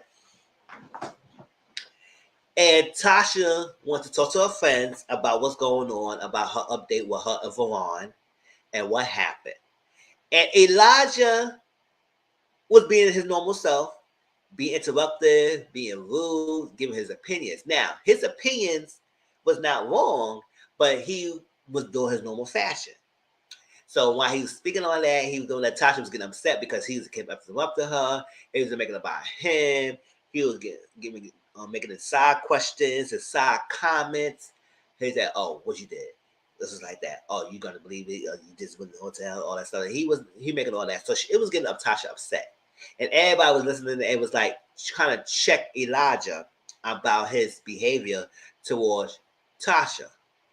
And I was sitting there looking so critical and so like, oh really, y'all, baffled. Cause all this time everybody was saying that's how Elijah is. That's how he is. You just gotta accept how he is. They were telling Bree that. You just gotta accept how he is. He's like that. He's narcissistic into himself. It's all about him. He not just Elijah for real. It has to be all about him. It's all that stuff. You gotta accept him. He means well. They were saying all that to Bree, right? But what baffles me that y'all is so much in defense mode for Tasha. Defense mode for Tasha. Yo, speaking of, he said that's not right, Elijah. You should not be saying that. You said that you need to be rude. You gotta be sensitive. It's not this right time. All that sort of that. Do all that to Elijah. Elijah didn't give a damn. He kept going. But none of y'all was saying all that when he was doing that to Bray. Y'all was dead, mute, and quiet. So what about, oh, that's how Elijah is. Tasha, get over it. You know how he is. Y'all was friends with him for a long time, for years. You know why? Y'all let him do that. Y'all label him and let him get away with this for many times. So when I turn against y'all can't take it. But with other people, y'all don't say nothing. When he was digging in Bree hair, talking down about Bree, throwing Bree shoes away, all that stuff, y'all ain't saying nothing. But y'all sit down, calling you out, Tasha, about your freaking thing with your Veron. I don't know why you hanging on to him, Harley. You barely was sleeping with each other. Why are you trying to reconcile with him? All that. But y'all have so much smoke to check him about Tasha, but y'all ain't do that for Bree. I said, hmm. All right, I see y'all. Y'all ain't slick. So Dave Mitchell said, he said, so what you gotta say? He said, girl, you was in a 4-bedroom apartment and you downgraded that for a 1-bedroom apartment. I said, oh. It took it to a 4 and you minus 2, that's equal to 2, and you minus 1, that's 1. When you add 1, that's 3. So 3 times 2 is 6. And 6 times 2 is 12. Well, you minus 10, that's 2. Right? So all that add up. How the hell has she downgraded from 4 bedrooms to a 1-bedroom apartment when she got married to this guy? You don't downgrade for a 4-bedroom apartment. You don't upgrade. So how the hell she downgrade? Unless she got some financial issues, financial troubles, and everything. But I don't understand why she got married and she downgraded from 4 bedrooms to 1 bedroom to be with God. That makes sense. I had that whole conversation with myself, y'all, because it makes sense. I was like, hold up. Elijah was right. How you went from a 4-bedroom apartment, doing well for yourself, marry a dude, and downgrade to a 1-bedroom apartment? Explain that to me, y'all. Explain that to me. Normally, you're supposed to upgrade, not downgrade. That is me living in a studio and they're going for a roof on it. That is dumb as hell. Chill.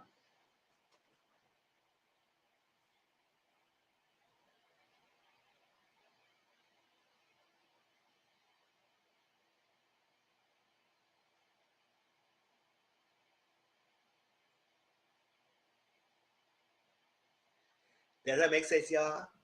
Chill. So I said, you know what, Elijah, you was right.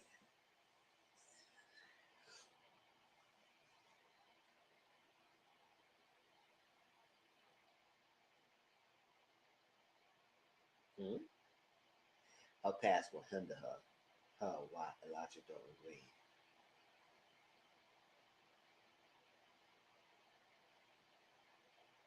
Oh yeah, Elijah don't agree with her thing, and past will hinder whatever.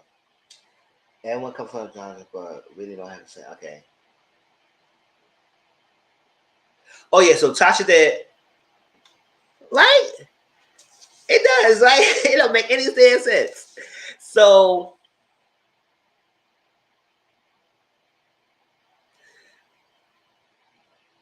So after Tasha told Elijah off, he said, "You did all this stuff. You gotta be my friends and everything. You gotta shut up and be quiet. You should have been there for me because I want to tell you all my friends. I gave my advice, but you want to come and go. It's all about you and all that." So after she did all that, Elijah said, "I said, oh, he is no good, y'all." She said, "That's she's immature. You clapping for? You clapping? What you clapping for?" I said, "Ooh, child." I said, "That guy don't give a damn about what you say, girl. It was out in one ear and out the other. That's a lot. Y'all say that's how he is. So what make y'all think he gonna be any different towards y'all? I don't make any sense."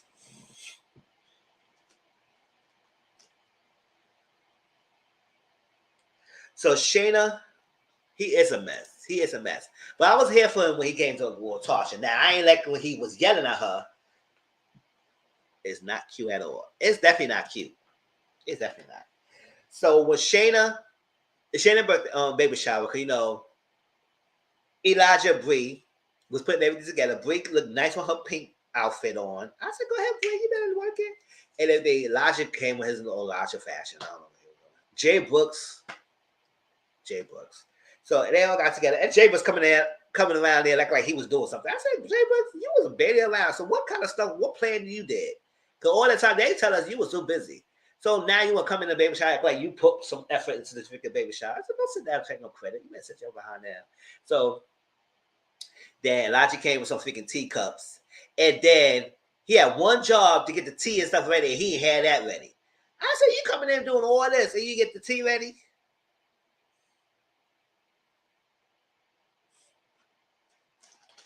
So Tasha told Brie about what happened, and then she said, "Oh, just like me. Yep, just like me." And she decided to take the ring off. Oh. She took it off. Yep. And so she said, "You might want to relive it. So don't way back. You got to rethink about it." Because she said the husband she has now, she divorced him and got remarried to him. I said, "Oh, okay. I guess what make you do society remarry him? But I guess." So that's that. So Tasha apologized to Shayna and realized that someone lied and put Shayna's name into it to make it seem like Shayna was talking about it until come to find out that it was Shayna was telling the truth, that she didn't say anything about her marriage. I said she told you that in your face that she didn't. But you wanted to hold on to it, so you apologize for that. So Elijah, wait, stop. Chill. So Elijah said, "Can I rap for you for a minute?" She said, "Rap?" He said, "Can I rap?" Oh, she's always spitting and everything. So they was in the middle of the room, right? And he said he wouldn't talk to her, but he was not gonna apologize. She said, "Oh, well, you're not gonna apologize. You gotta apologize to me because if we're not gonna apologize, I ain't have no conversation. You need to apologize to me what you said and how you were saying it to me. Because if you're not gonna apologize, we ain't gonna have no conversation." So he said, "Lower your tone." He said, "I don't know, we ain't gonna talk because if the talk is not coming to apology, we ain't gonna talk." He said, "I said lower your tone." And she said, "No, you better come with an apology and everything because I ain't playing because you gotta come with an apology and we can talk about it and apology." He said, "I said lower your tone." I said, "Ooh, ooh, ooh. Why are you screaming though? You mad? You mad? Why are you screaming though?" Because I don't know why you need to scream. And I said, "Nah, I wasn't here for that." Now you didn't be screaming like that. I mean, in the middle of things, so everybody says, Elijah, what's going on? Now she said, "Oh, I can't with him. I can't with Elijah. I gotta get out of here. I can't with him. I can't." And everything. I said, "Oh yeah, he had to scream like that." And that yelling was a bit too much, Elijah. And he was like, "I said, who is you? Who down to make you boss?" Okay. I see. That's what this is. This example. Y'all let him do this for years, and now he's acting a monk in the palace, and now y'all upset. He been doing this. Y'all let him do it, and now Tasha's supposed to be J Book's sister, and he's like this. Ooh, child. That's kind of my shit. J Book's sister, and he up here mad because he kind of screamed. Because everybody said, Elijah, why you doing the most just a baby shower? You supposed to be putting on this baby shower. You supposed to be acting like that because you gotta be cool. Like what the hell? You in the middle of the thing going like this. So yeah, one of the muck in the palace. Like shout out to Mama D. Yeah, one of the muck in the palace over here. And J Book said, "Oh, you not saying this all the time? My sister come down. You doing all this stuff." I said, how scared can Elijah be when you sitting there popping your junk?" J Book's like that. You ain't gonna say that, yeah, because you ain't doing that to my sister. Because I ain't playing with that. You ain't doing that to my sister or like that. And I said, "Oh, so he's standing right there. Can you get up and go check him in the face? Because I don't know what you're doing sitting there, popping all that junk sitting there. If he disrespected your sister, you should have got up. Who you screaming at? No, you didn't do none of that. You say that, oh, you ain't doing that because I ain't playing with you. I said, okay, so are you gonna get up and do something about it? Because you just sitting there popping your junk, J Books. Are you heavy? Heavy. You guys are heavy, baby. It's a bee, so light and free. It's a baby, won't be free. Now when you give the jealous hate, come on, baby, lose away. Heavy. He was heavy in that seat. He didn't get his ass up to check Elijah sitting there popping. Wasted threats. That's what I'm saying. Like, ooh, he was scared. Heavy, used to be so light and free. Used to be both be free. Now you give the jealous hate. Come on, baby, lose away. Bob her head. Heaven, you got shell heavy over there. I like. That was Golden Gospel, y'all. We got one more show to talk about, and we out of here. Sick of brother husband. Let's get to that. Any last thoughts about Golden Gospel? Are y'all entertained? Are you ready to be entertained?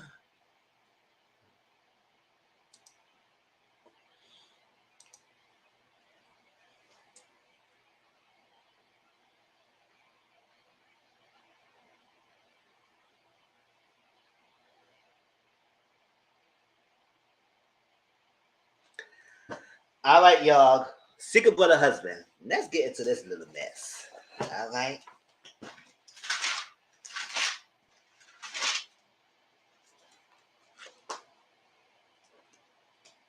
So the top couple right here, Kenya, Carl, and Tiger, right?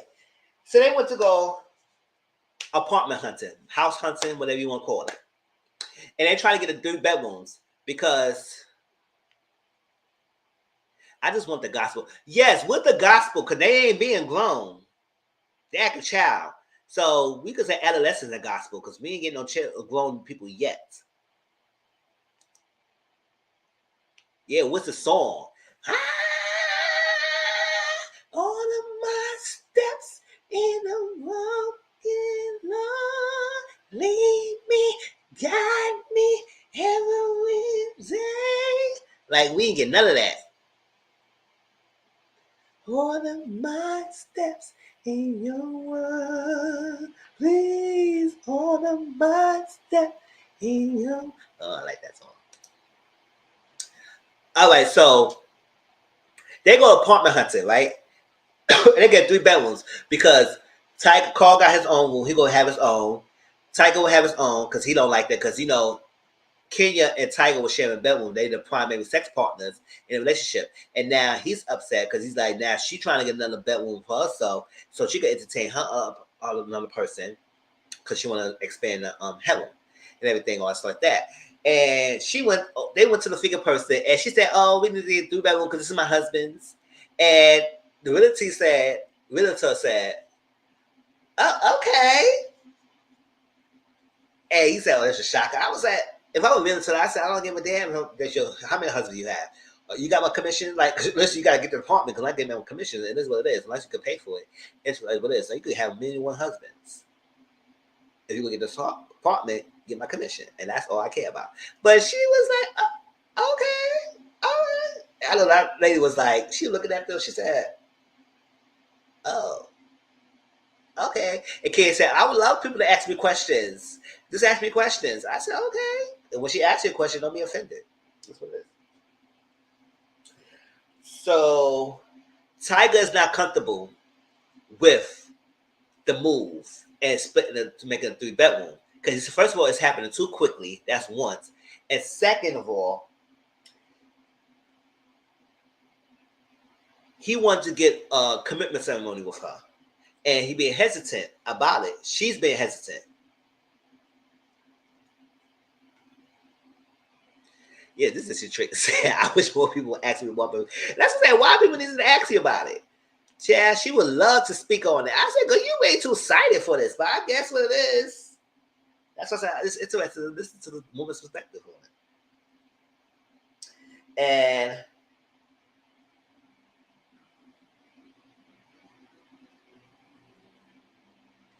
he said, "Why not get?" Oh, so the realtor asked, he said, "Why not?" I'll say, he said, "Your husband, why not get one big bedroom?" He said, "Oh, we don't get that like that." She said, "Okay, I know you ask. You want me to ask you questions? I guess ask a question because she's thinking that if you ask both your husbands, y'all might play it together." I mean, Carl don't look like an other dude. I would play with him too, child. I play. That lot of niggas allow your ass up. We have a threesome in this. We have a threesome in this knuckle. Child, we ain't playing. Sure. We will have fun time in here. He said, "No, we don't get down like that. So we have our own place." Carl likes to have his own part, bedroom anyway. So he said, "No, we're not sharing, so we need our own separate spaces." So I said, "That was a good question." I said, "If y'all 3 together, y'all married, why you get one big bedroom? Why you need 3 different bedrooms?" But whatever. So, so she want to move in within 3 months. I said, 3 months? That's quick. Y'all got a nice place as it is. But they got 2 bedrooms over there. So 3 months, that's that. So Tiger's hesitant because he said, "You trying to plan a ceremony. You want to get married. You want to get moved into the next new apartment in 3 months. What's up? Like, what's going on?" And you not really give me any feedback or anything that you interested in the ceremony. Now she said she's not comfortable doing ceremony if the parents is not on board. And she said both Tiger and Carl parents is not on board with this relationship. And I said, "Oh, okay." The Carl parents say yes, his parents not really on board after because when the first did it, they wasn't really feeling it. And now you add another person, Tiger, and Tiger parents is not on board that much, especially his mom. So she said she can't have the ceremony without the parents involved. I said, I mean, y'all grown adults, so I don't know how much acceptance you need. At the end of the day, y'all gonna do this, and you're gonna add a third. So at the end of the day, you're gonna have to do the ceremony and don't do it at all. And you might have to understand that might be not be there. So I don't understand. But Ken said like she like to have cake eating too much is fine. The men do this all the time. So let's see the woman doing it. But at the same time, it's like you want to commitment ceremony. You don't have to dangle as the parents not being there. It is what it is. Y'all freaking 40 or 50 years old. You don't need time for all that. It's not you're not no freaking teenager on 20 years old when you need your parents. Nah, it is what it is. You already married to Carl. They get over it. And they don't get over it, it is what it is. Are you happy? That's all that matters. And then below, what y'all thoughts? Down below is Elisa and Mike. Elisa girl, boo boo, what you doing? Because you make it seem like Mike don't understand things. It seems like you is not understanding. It seems like you is changing your goalposts too many times, and you think he's confused. I don't think he's confused. He is very clear. You is confused. Because you saying one thing and you mean something different. And let me explain why I mean what I said. So, y'all know the dating app. She's on the dating app. She's trying to find a potential partner, the third person. Yes. Yeah, she's been honest why she want to do this. Exactly. He understands everything. I bet he understands everything. She's confused. It's like that. And she told the guy she's married, so he's understanding because that's on her profile that she put that she's married. So whoever reached her up, she read the profile and know that she's married. So it'll be no issues, right?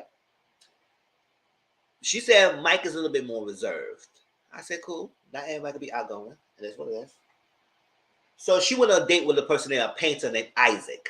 Now, Isaac said he get his inspiration in painting by freaking Deacon. Yes, he needs to get freaks in the sheets to get inspiration for his painting. It's like that. And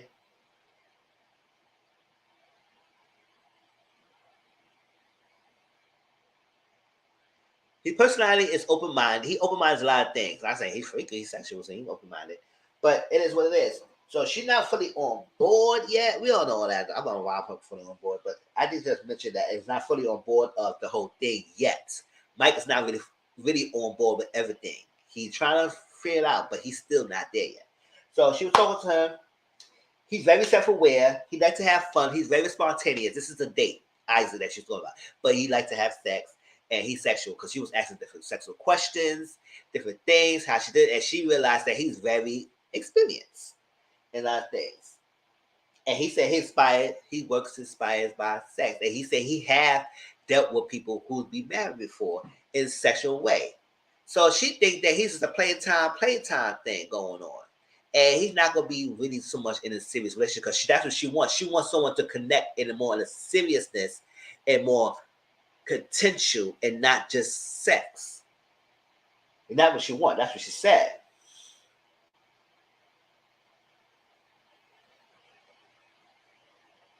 And that's what she ideally wants, a relationship, right? So, my thing is, later on, she started talking to Mike, right? Hold up. We didn't get to that yet. And Mike said he might have a little jealousy going on because it's like she going on dates and going on things and all like that. And it might make some skill. It's understandable because I feel like he's just doing it because he wants to please her, not because he's really on board with it. We said that last week, right? So that was that. But he's getting better in his emotions of this whole thing, right?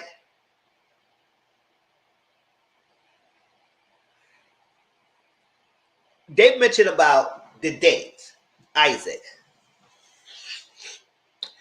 And she mentioned that how Isaac was this and he's more into sex and all that stuff. And she was open and something like that to entertain everything because she said it's possible happening. And the person, and he said you want to intentional. And if you was doing that, a friend, you gotta be like a friend with benefit type of situation, right? Friends with benefits.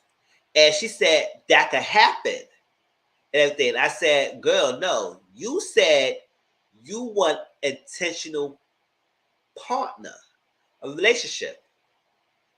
That's what you said. So now all of a sudden you's open to have a friends with benefits. No, that doesn't work that way. If you was open up this relationship with Mike to have a polyamorous relationship, that means you was intentional to find a relational partner. So why are you all of a sudden open to a friends with benefits? And that could happen. No, you don't want a friend with benefits.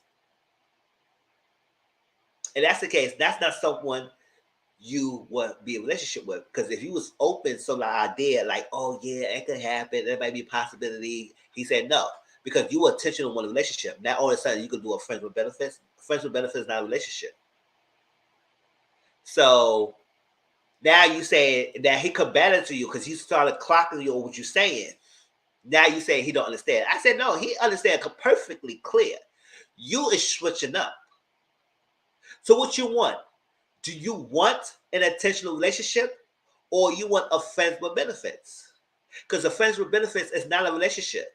That's someone that you be cool with and you have occasional dick or pussy, whoever the person you dealing with. But that don't turn into a relationship because no feelings involved.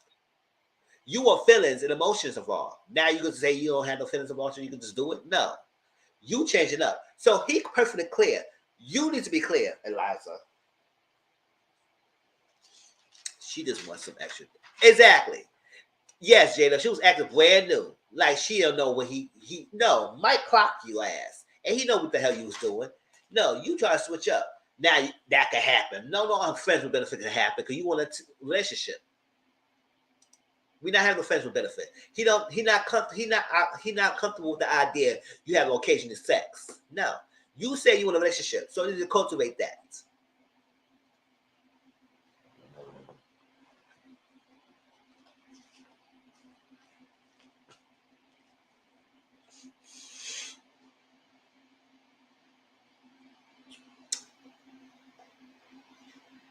Let's move on to the next two couples.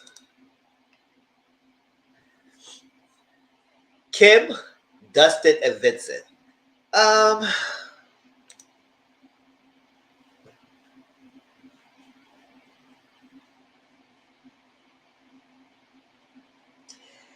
Vincent had insecurity. Nah, Trick. Mike taking notes to keep your lives together. Yes, he is. He was perfectly clear. And I said, Mike, if I was Mike, I would give Mike a hug. I would give Mike a hug. I said, you know what? You don't deserve this trick. So I ain't gonna call his wife a trick. He gonna get mad. You don't deserve that. But I said, girl, give Mike a hug. Because Mike was very clear. He be reserved, try to take it. I said, Mike, oh, put your foot down. You ain't doing that shit now, girl. So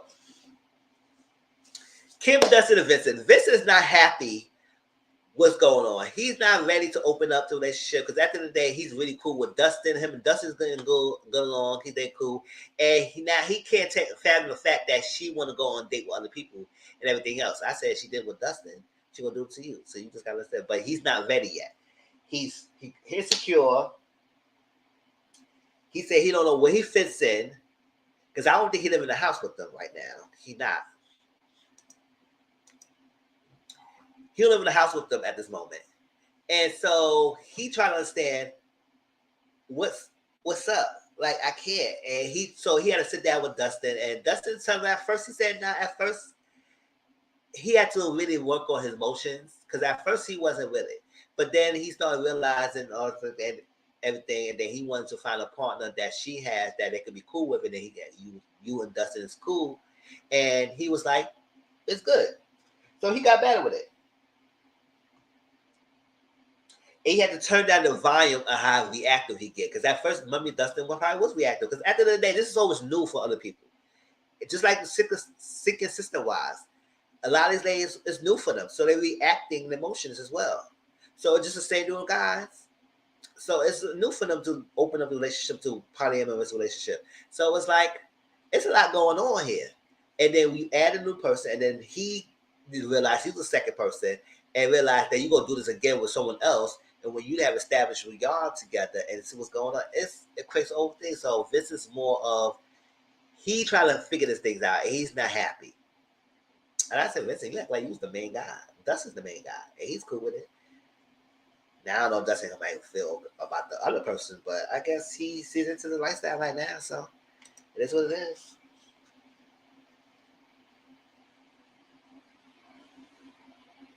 So Vincent felt wounded.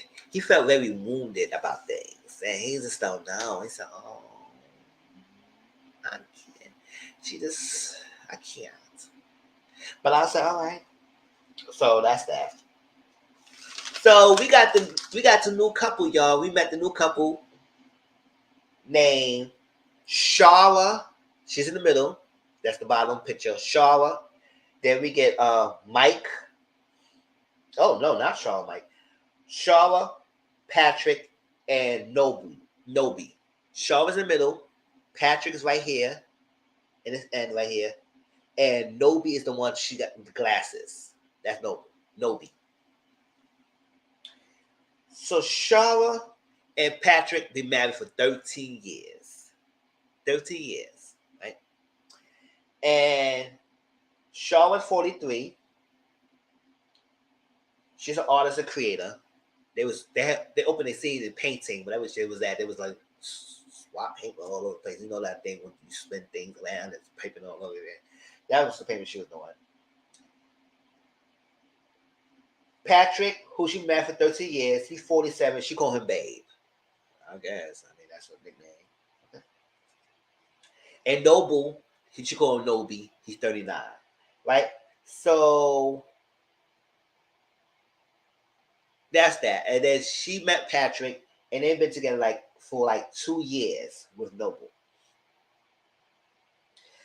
So she was explaining that 4 years ago they started the idea of exploring another partner. But then she said the car accident she had. Oh, oh, she had a car accident, and she had to redo her life function of walking again and talking again. It was a serious accident. So when you see her in the episode, it's not to make fun of, but you could tell something like her diction and things was like, oh, okay, she sounded a little off.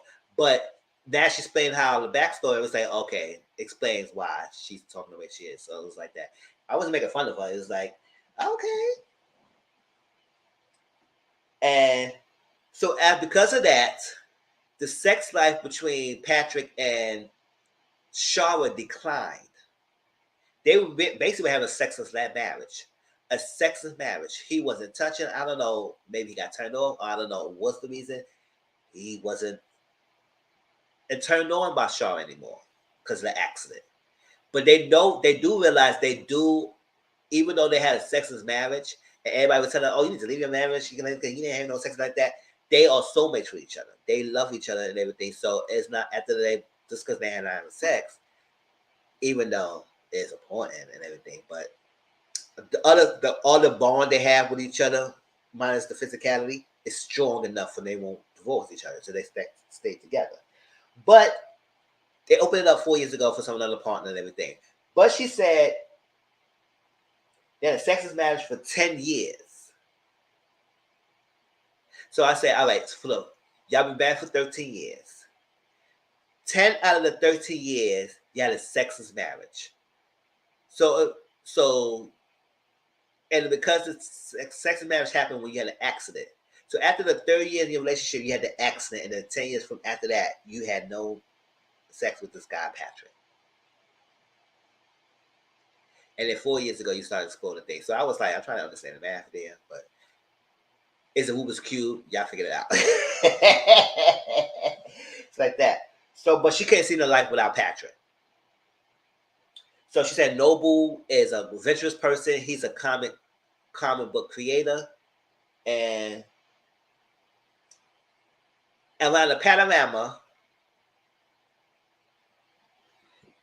Yeah, right. I was like, okay. I was Janet could tell we were trying to figure it out. I said, okay, so 4 years to open it up. Sex marriage for 10 years. So you was relationship first 3 years, and then the thing, then 10 years after that, no sex in marriage, and then 4 years ago. So previous time you was okay. I guess, girl. The math ain't math with me, but it is what it is. Maybe it probably makes sense. Because then she started having sex with Pat Noble when she started meeting. That was good and everything. And they've been together for like 2 years. So I was like, oh, okay. So you decided, okay. So in the panorama, they decided to have. I think Noble moved in the house around that time, and because of that, Noble was in the basement and Patrick was upstairs. And Shaw was there because it's that one time Patrick would say he started hearing noises in the bedroom.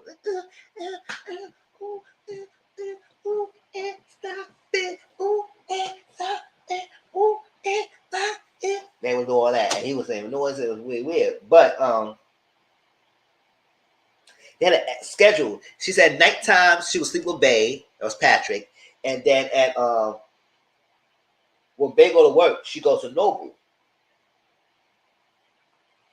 and Bay has very emotions and he's had feelings about things going on, and but they wasn't addressing it. I think they were sweeping under the rug and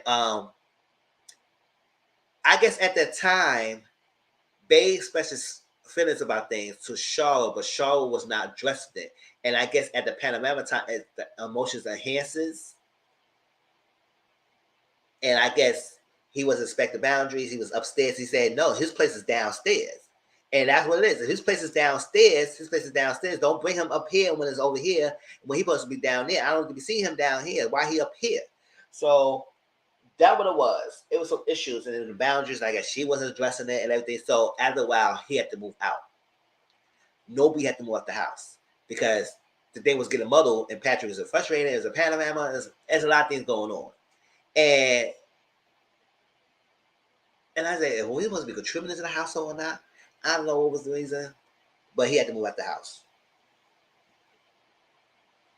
So that's that. Hold on, what? Anything else happening?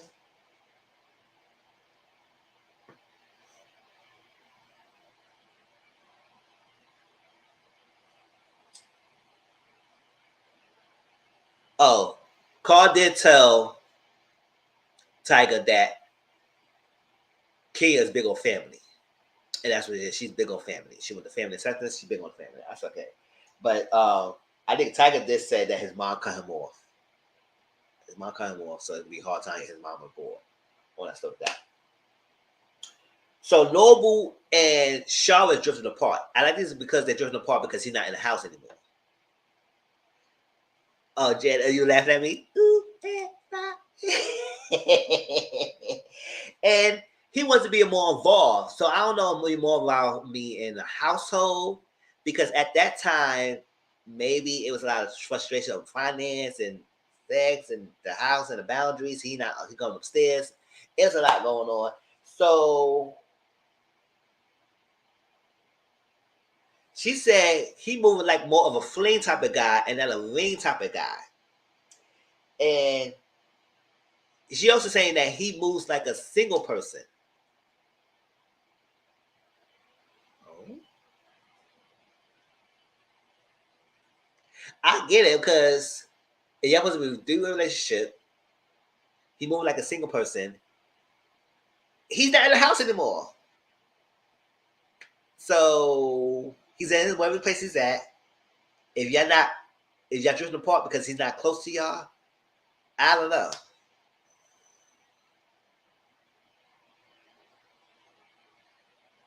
So okay. And if he's moving like a single person, I guess because what's up with the situation? He's not in the house anymore. He got his own place. He's moving when he needs to move. Y'all not together close enough. If that's the case, cultivate more of a relationship. Meet up more and be more intentional with each other. It's something because you're not getting the freaking D from Patrick and he just turned off. It's like his marriage. Hey, Brittany Boo. So I was like, it's sex marriage. So if you need to move in, you need to do something with more Patrick, maybe you need to move him back in. You probably have to talk on Patrick about trying to get him back in, and maybe this time be more intentional that he needs to stay his ass downstairs.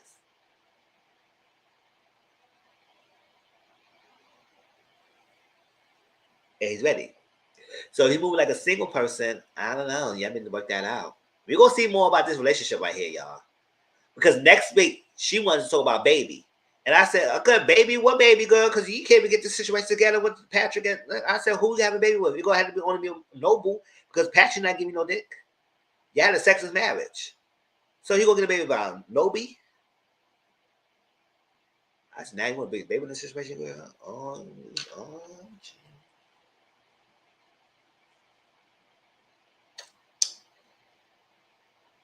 Eddie Noble said, so who going to have potential? I said, Nobi, who the hell she having sex with? You, right? There's nobody else. It's not Patrick. Unless Patrick was going to give a sperm. And he could still have a give a baby if he wanted to. And he could still give a baby if he wants to give you a baby. He could still give you a baby. But that's what. It's good. He could still give you a baby. He want to give you a baby, but that was Secret Brother Husband. Did I miss anything? Yes, it's the Brother Husbands. Yes, the Brother Husbands show. Like I said, the least couple I'm not really here for is the Dustin, Kim, and Vincent storyline. They could just X them out. I don't get it. You can just keep Shawa and the other two. Because Elisa, she's like delusional. Because I want to see more about her delusions and everything. She keep changing the goalposts. I said, girl, you want to figure in a relationship. Now you said it can happen with friends benefits. I said, girl, how is that possible? Thank you, boo. Thank you so much. I said, how that possible? Sure, you want friends with benefits. I said, girl, no. You say you want attention. If that's the case, you could have given him Isaac then. You turned him down because he was not doing that, but then you said it could happen. I said, girl, so why not be with my Isaac? He messed with females who man married before, and you want the friends with benefits, you can get the D. Sure. He can spy his artwork. Lights, camera, action. Like, come on now, get it. But then you said Mike is confused. Mike is not confused. You the one confused, girl. Ken, when I have a kick into it, because you know Ken gonna have this big brother type of dude coming in. Go, oh, oh, oh. I said, "Ooh, Tiger, you gonna be intimidated. You gonna be intimidated because you have a big boo. Oh."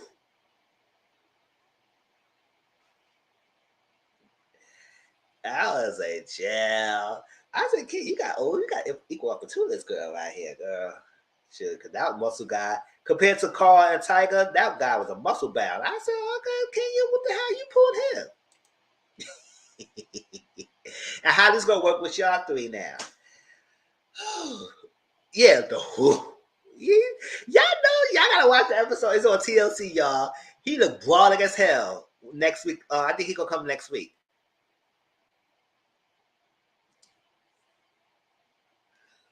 I said, Lisa, I think Lisa, this ain't gonna work out for y'all, girl. You and Mike not gonna work out. Maybe, maybe not. Because Mike looks he looks so lost. He don't look lost, but he look very clear. Lisa's the one that don't know what the hell she want. You don't open something up. You don't know what the hell you want, girl. Chill. But that was that, y'all.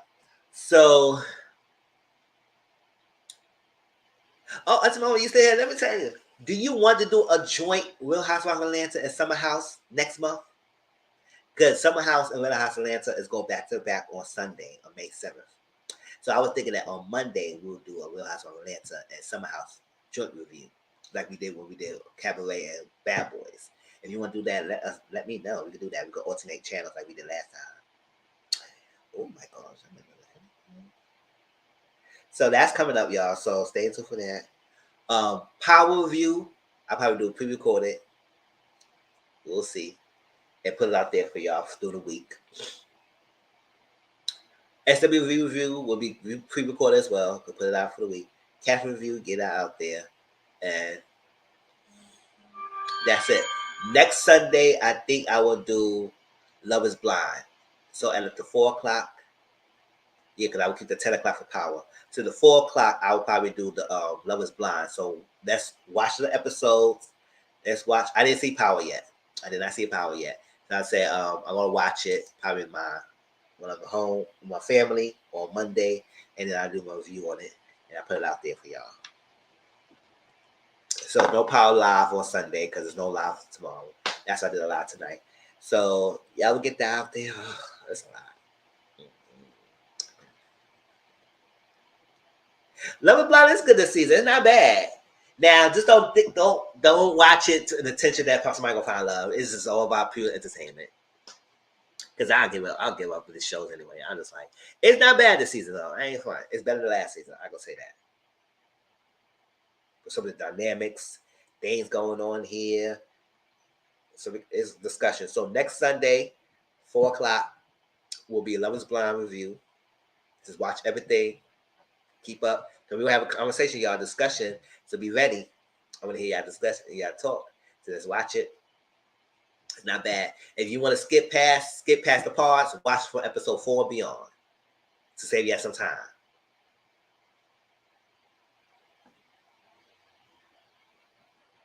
I know he had a baby, and I don't give a damn, boo. Sure, he was a terror. Terror, freaking Love is Blind, and freaking that show. What was called? That new show on Netflix. What was called? Love Match, Love Jones, whatever it's called. I ain't give a damn. I ain't watching that. That's a mixture of all the people freaking Netflix, the shows put together. Little bird Ernie. Okay, I'll watch it. It's better than last. Yeah, it's better than last season. It will have, some people gonna have you like going on, but it's hearing. I saw Bossy Baby, Little Bird Ernie. Little Bird Ernie. Yes, Little Bird Ernie. I ain't playing with y'all. Child, yes. I saw that. I was like, okay. And then his hair. What the hell happens to his hair? He said, "Oh, I was maybe a villain on TV, but I'm not gonna be. I'm gonna be here with this baby." I said, "Oh." And who let you get knocked him up? Yeah. Yeah, who let him get pregnant? Cause let me more, he's not an ugly dude, but at the same time, his attitude would make him ugly. Oh, some people need to clean the households for real.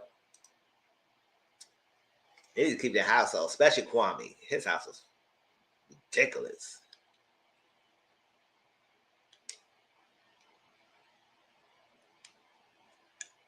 And I didn't know they're gonna they gave Zach a chance. Zach a chance of get back in his fold, his group. When him and the person he proposed to didn't work out. Hmm. And he acted dusty as it is. I said, "Oh, you look a cornball."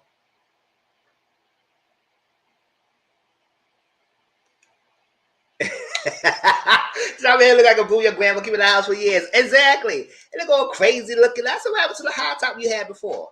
Now all of a sudden it's all messed up. Oh, the baby got you all going through some stuff. Go through some things.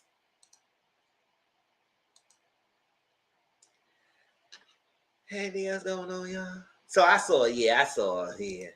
And Love and Maps, oh, another thing, Love and Maps Hunter, y'all will get a preview call review of that as well. Because after that, the following week, oh, so probably in 2 weeks I will get pre-recorded. Or probably I figured out probably that Monday we're gonna get a live. That next Monday, get a Love and Marriage Huntsville live and everything. Talk about it because Love and Marriage Huntsville will premiere tonight, y'all. And you got the same blase of Mel having been talking to people between filming, and everybody's upset. And I might get their new number, and she's acting funny. She's not a friend. I said yada yada yada yada yada. Listen, y'all. If I tell you, first of all, y'all dragging me saying I'm not a good friend of the season, and I'm bad this, and I'm bad that, and I'm bad this. So when I distance myself at the end of each filming, I tell you numerous of times when it finished filming, I distance myself to get myself together, and until we go back filming again. It doesn't mean I have beef. Doesn't mean I have an issue with you. I distance myself. So if I tell you, and this is why I am, why get on film and act like I'm a bad friend?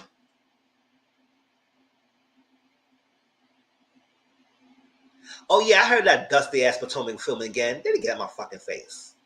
Dusty ass motherfuckers. I'm tired, y'all. I'm tired of all that Potomac people. That look like Candace, but I'm tired of everybody else. And Wendy. I like Wendy too. But I said, give us a break. Wow, what's some of y'all? What's some of these shows want to film so damn quickly, so fast? Give us a break. I don't want to see the Brokeback Mountain freaking Robin. Have a dusty ass husband. I don't want to see no G neck. I'm tired of Grandon. She's all right, but I'm tired of her. I'm tired of lying ass Mia. They're gonna let Robin come back again, allegedly come back again after she admit her freaking life when y'all got rid of Kenya for doing the same thing. I'm tired, y'all. I'm tired of all that. So no, I'm not looking for no Potomac again. They're gonna be acting the same thing. And then, listen, ultimate girl trip.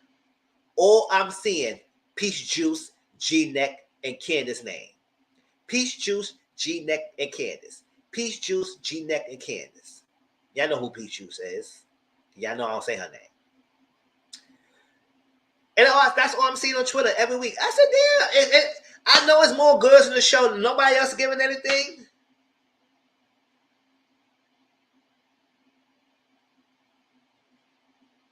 And y'all filming a Potomac again?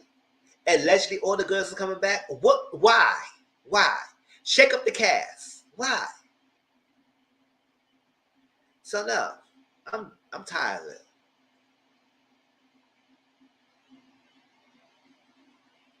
They said Portia. They said Portia carried the whole damn. I don't know what she's doing. Because I was done with her freaking own spinoff. They should never get her a spinoff. Because after that, they just turned me off. So I would see nothing about Peach Juice giving. But it seems like she is. That's all I see. Her name, G Neck, and Candace's name.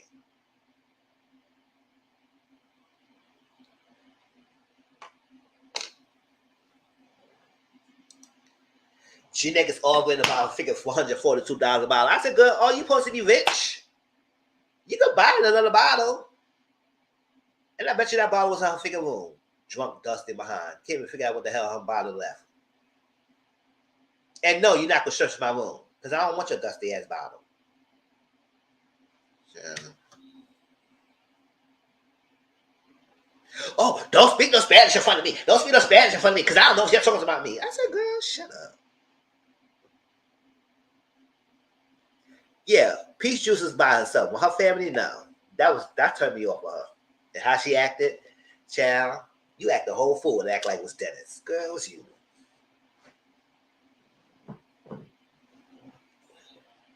It does my family. They does my family. He does my family. Shut the hell up.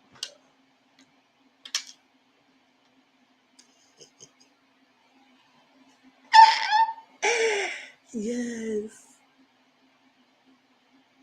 But yeah, I don't want to see no Potomac yet. Give us a break. I'm tired. I'm tired. And what kind of lies she would give up this season? Who she will come after now?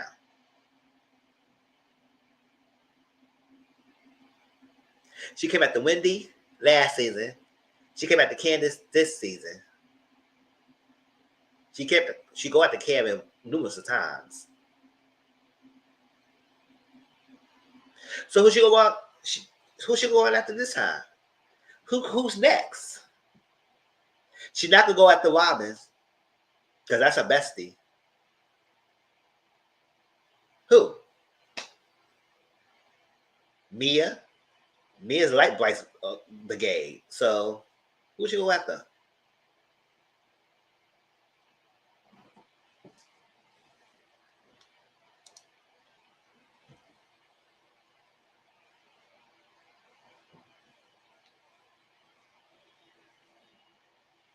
This I love Marriage Huntsville. Come back again already. They gave us a break. They gave us a break that much. It just went off and we just got another season again.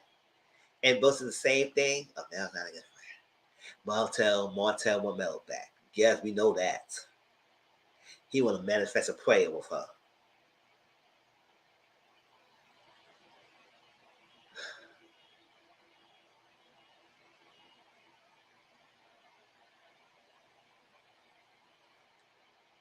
I'm not looking forward to see no hot box. I'm not looking forward to see no Teletubby. I'm not looking forward to seeing Marshall, Martell, Tiffany, Lewis. Tiffany, the only way I tolerate Tiffany know her role. Tiffany just gonna start mess and to start mess. So that she knows her role. So I ain't gonna mad at her. Tiffany knows the play the guy. I said, listen, you show me up what I have to say. I didn't say this. Okay, I got you. Tiffany go say it. Tiffany got no plan. Kind of problem. She don't care we hate her. Tiffany gonna do what she do. So you can't get mad at her when she's just doing her role. A message queen as she is. What else is coming out, y'all? What else do we want to discuss before we get out of here? You got time?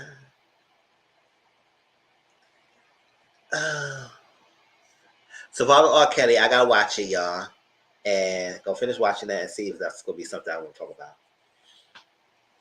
Don't know yet. I don't know about that yet. But that's it. Thank you y'all for coming through.